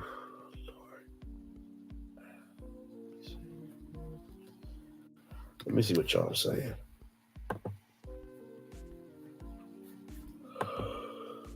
Whew. 10 people in the building. Thank y'all all so much. At this point, I feel like falling asleep on y'all. I'm not going to do that.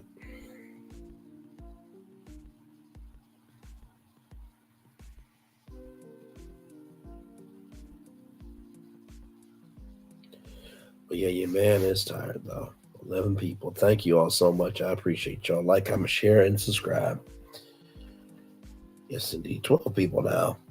By the way, Black Titanic. Shout out to Black Titanic. Hopefully she'll get her ticket. I heard that tickets were still available for the podcast taping of Reality with the King, Carlos King. If I had the money and the time, I would definitely fly down, to Huntsville just to support. You know what I mean?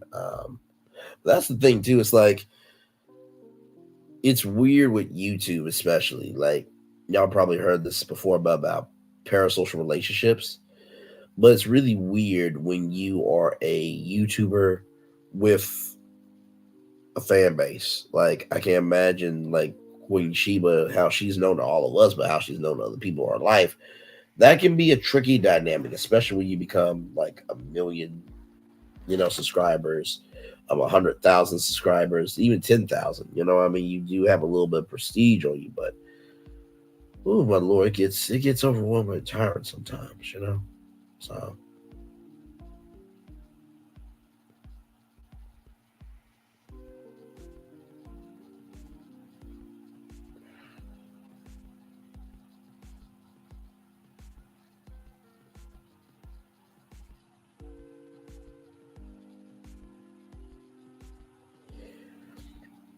'Just resting the eyes, y'all. Just resting the eyes. It's been a lot this season. It's been a lot this year, actually, for a lot of people. Like I said, not everybody has gained in this year. Some people have lost, and not everybody has lost. Somebody has gained. So just be respectful of that, y'all.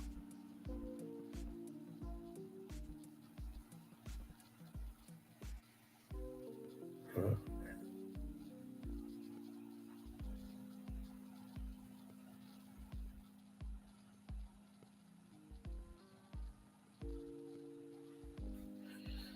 12 people in the building. Thank you all so much. I appreciate it. Thank you. We are just chilling, resting of the eyes and just chilling out. A little bit tired.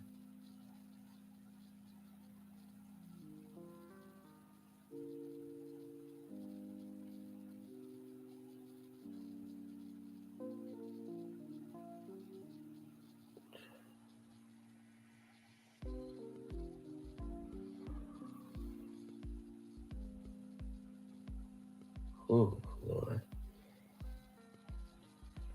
13 people in the building. Thank you all so much. I appreciate y'all. Like, comment, share, and subscribe. We're just chilling. I'm doing collective resting of the eyes. Everyone else either has a sleep mask on or they are sleeping in their pillow right now. So,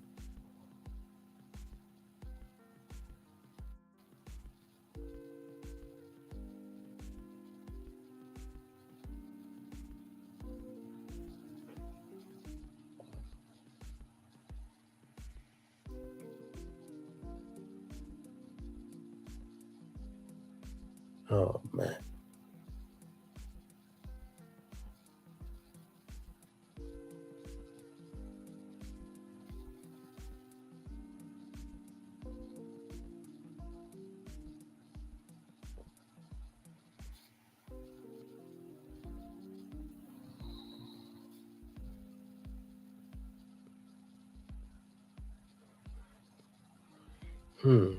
12 people watching. Thank you all so much. I know it's a broken record by saying thank you, but I do mean it. I'm just tired, y'all. I am tired and chilling.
Hmm, 12 people in the building. Thank you all so much. I appreciate it.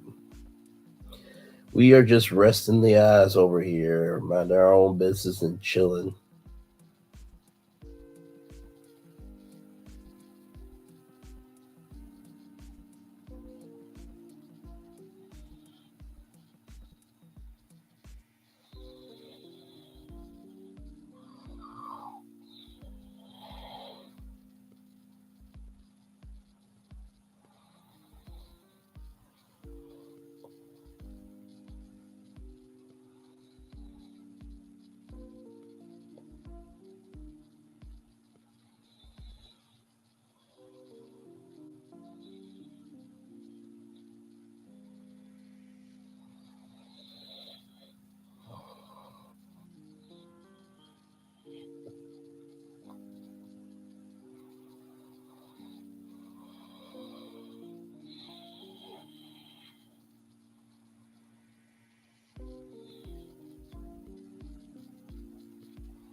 12 people in the building. Thank you all so much. I appreciate y'all. I do.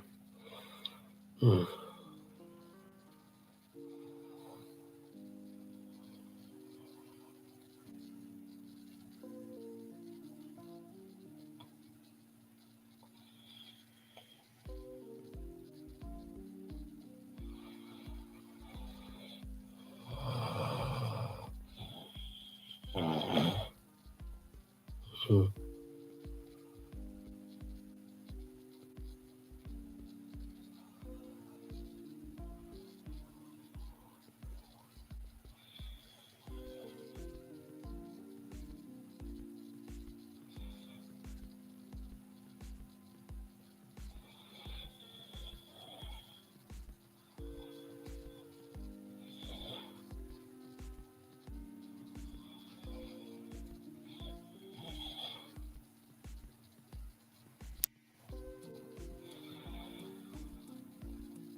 10 people. Thank y'all so much for being here. I appreciate it.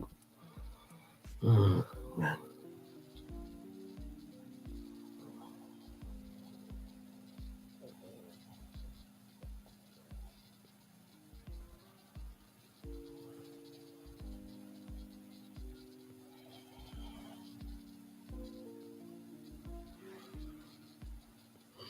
10 people. Thank y'all so much. I appreciate it. Mm.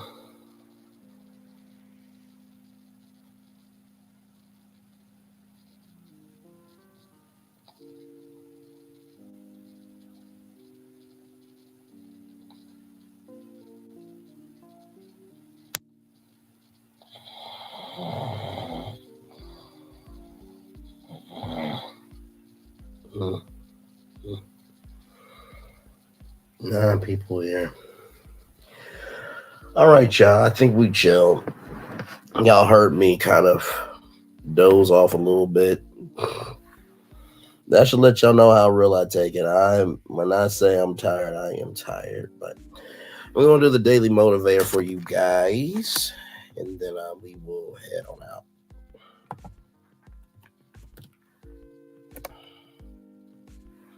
That's not what I wanted.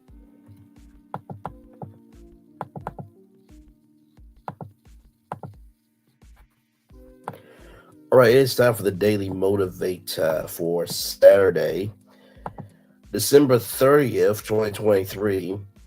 War breaks everyone, and afterward there are many are strong in the broken places. Ernest Hemingway. It's time for the daily motivator for Saturday, December 30th, 2023. Ooh, that tells you how tired I am for sure. You can find value every direction, in every place and time. Let yourself be inspired by the value, and in that state of inspiration, expand it. Perhaps what you once dismissed, you can consider now its thoughts more nuanced and a spirit of more generous. Maybe what you've always ignored, you could offer a few moments of attention. Life is often what you expect, but not always. Refresh your soul by being pleasantly surprised. In some forgotten corner, there is a little bit of treasure for you to enjoy, buried in what you thought you already knew as a discovery so wonderful that can take your breath away. Possibilities ride in the limitations. Challenges give birth to opportunities. Open yourself a little wider and let some more of life's value. I don't know why I feel like life's value in, but that's why I'm taking it. None of life's value. Some of life's value. Where you've neglected to look might uncover exactly what you need to see. Ralph Maulson. I really do appreciate this daily motivator. I know I've said that for every single one of them, but I do, because the value that I'm putting in the direction of this channel, it's being reflected. People are seeing, like, wait a minute, there is a different space for commentary. There's a different space for conversation. There's a different space for connecting. And I think that is quite powerful in terms of value in every direction. Sometimes you don't need to take all directions, though. Have discernment, so that's one. So shout out to just shout out to the good. Shout out to the good. So that's one. Number two, every direction may not be the direction you need to take. You know what I mean? I feel like when I first got started, I didn't know what direction to take, but now I'm like, wait a minute, just cover what you do, media, culture, and social capital stories, and let people hear your voice and not be afraid. Um, there's so many good unnamed artists, and whether they are, not known as an interviewer or they're not known for their art, I think that's the most powerful thing about all of us with the value in every direction is that we give value to that. And finally, y'all, if you want to know how life is, just wake up and look around sometimes. You may not have the car that you want, but it's a car. You may not be where you want to be, but it's a roof over your head. This may not be the meal I wanted, but at least I have something. So perspective is everything. So, but yeah. 9 people in the building. Thank you all so much. So with that being said, we're just going to have the fireworks be here. It is time for the best outro on YouTube. Like I said, I'm going to leave the fireworks up so y'all can still participate in the live chat if you want to. Know what you do and do what you know. Never say you want more special because you will always want a blessing. And trust, you may not be where you want to be, but by the end of it, you'll be where you need to be. Do what you've been chosen to do. Watch one thing, call yourself. It's nothing to be chosen. One love, much love, all love. I have spent time with you. You have spent time with me. And hopefully by spending time together, we're also be great together. Always remember where you're doing radio, television, YouTube, living your best life, or listen, you are finally being seen because people want to humble themselves to see you. Make sure the replay is not just for if you watch it, not just for free. Let's do it, but for you want to experience it again. I love you. I value, I embrace you all, whatever obstacles you have overcome, whatever successes you have achieved. On this particular day, I am extremely proud of you. But if no one else is proud of you, be proud of your damn self. Or receive love, you gotta give it. Or receive love, you gotta give it. Or receive love, you gotta give it. And y'all, like I said, just protect your peace. And when you protect your peace, you also are protecting the space of access. I think we need to do that more, is understand what the perspective of access is and use that to our advantage to build up our businesses and clientele. But also, too, if a person is in need of help, then, do what you can. And if someone says, well, that's not enough, well, just let them know, are you going to do anything? No, then shut up. Shuts them down every time. 8 people in the building, 1 love, much love, all love. Whatever obstacles you've overcome, whatever success you have achieved, I'm very proud of you. But if no one's proud of you, be proud of your damn self on this particular day.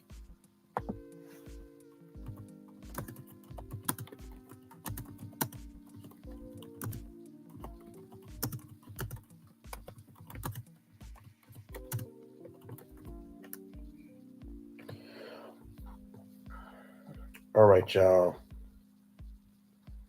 Let's see here. I'm trying to take down the link because I think nobody wants to come up. I don't think. Actually, you know what? I'll just leave it up. I'll just leave it up just in case y'all do. But yeah, enjoy the fireworks, everybody, for the day that was, for the day that's to come, for the blessings that are on the way. 1 love, much love, all love. Like I said, subscribe to Black Women Are in the Building. She'll be live tomorrow night at 5 p.m. I'll be on at 9 p.m. Depending on what's going on with my friends, so I probably won't go because right now, I'm still trying to recover and get my voice back, but still. And yeah, 1 love, much love, all love. Good night, everybody.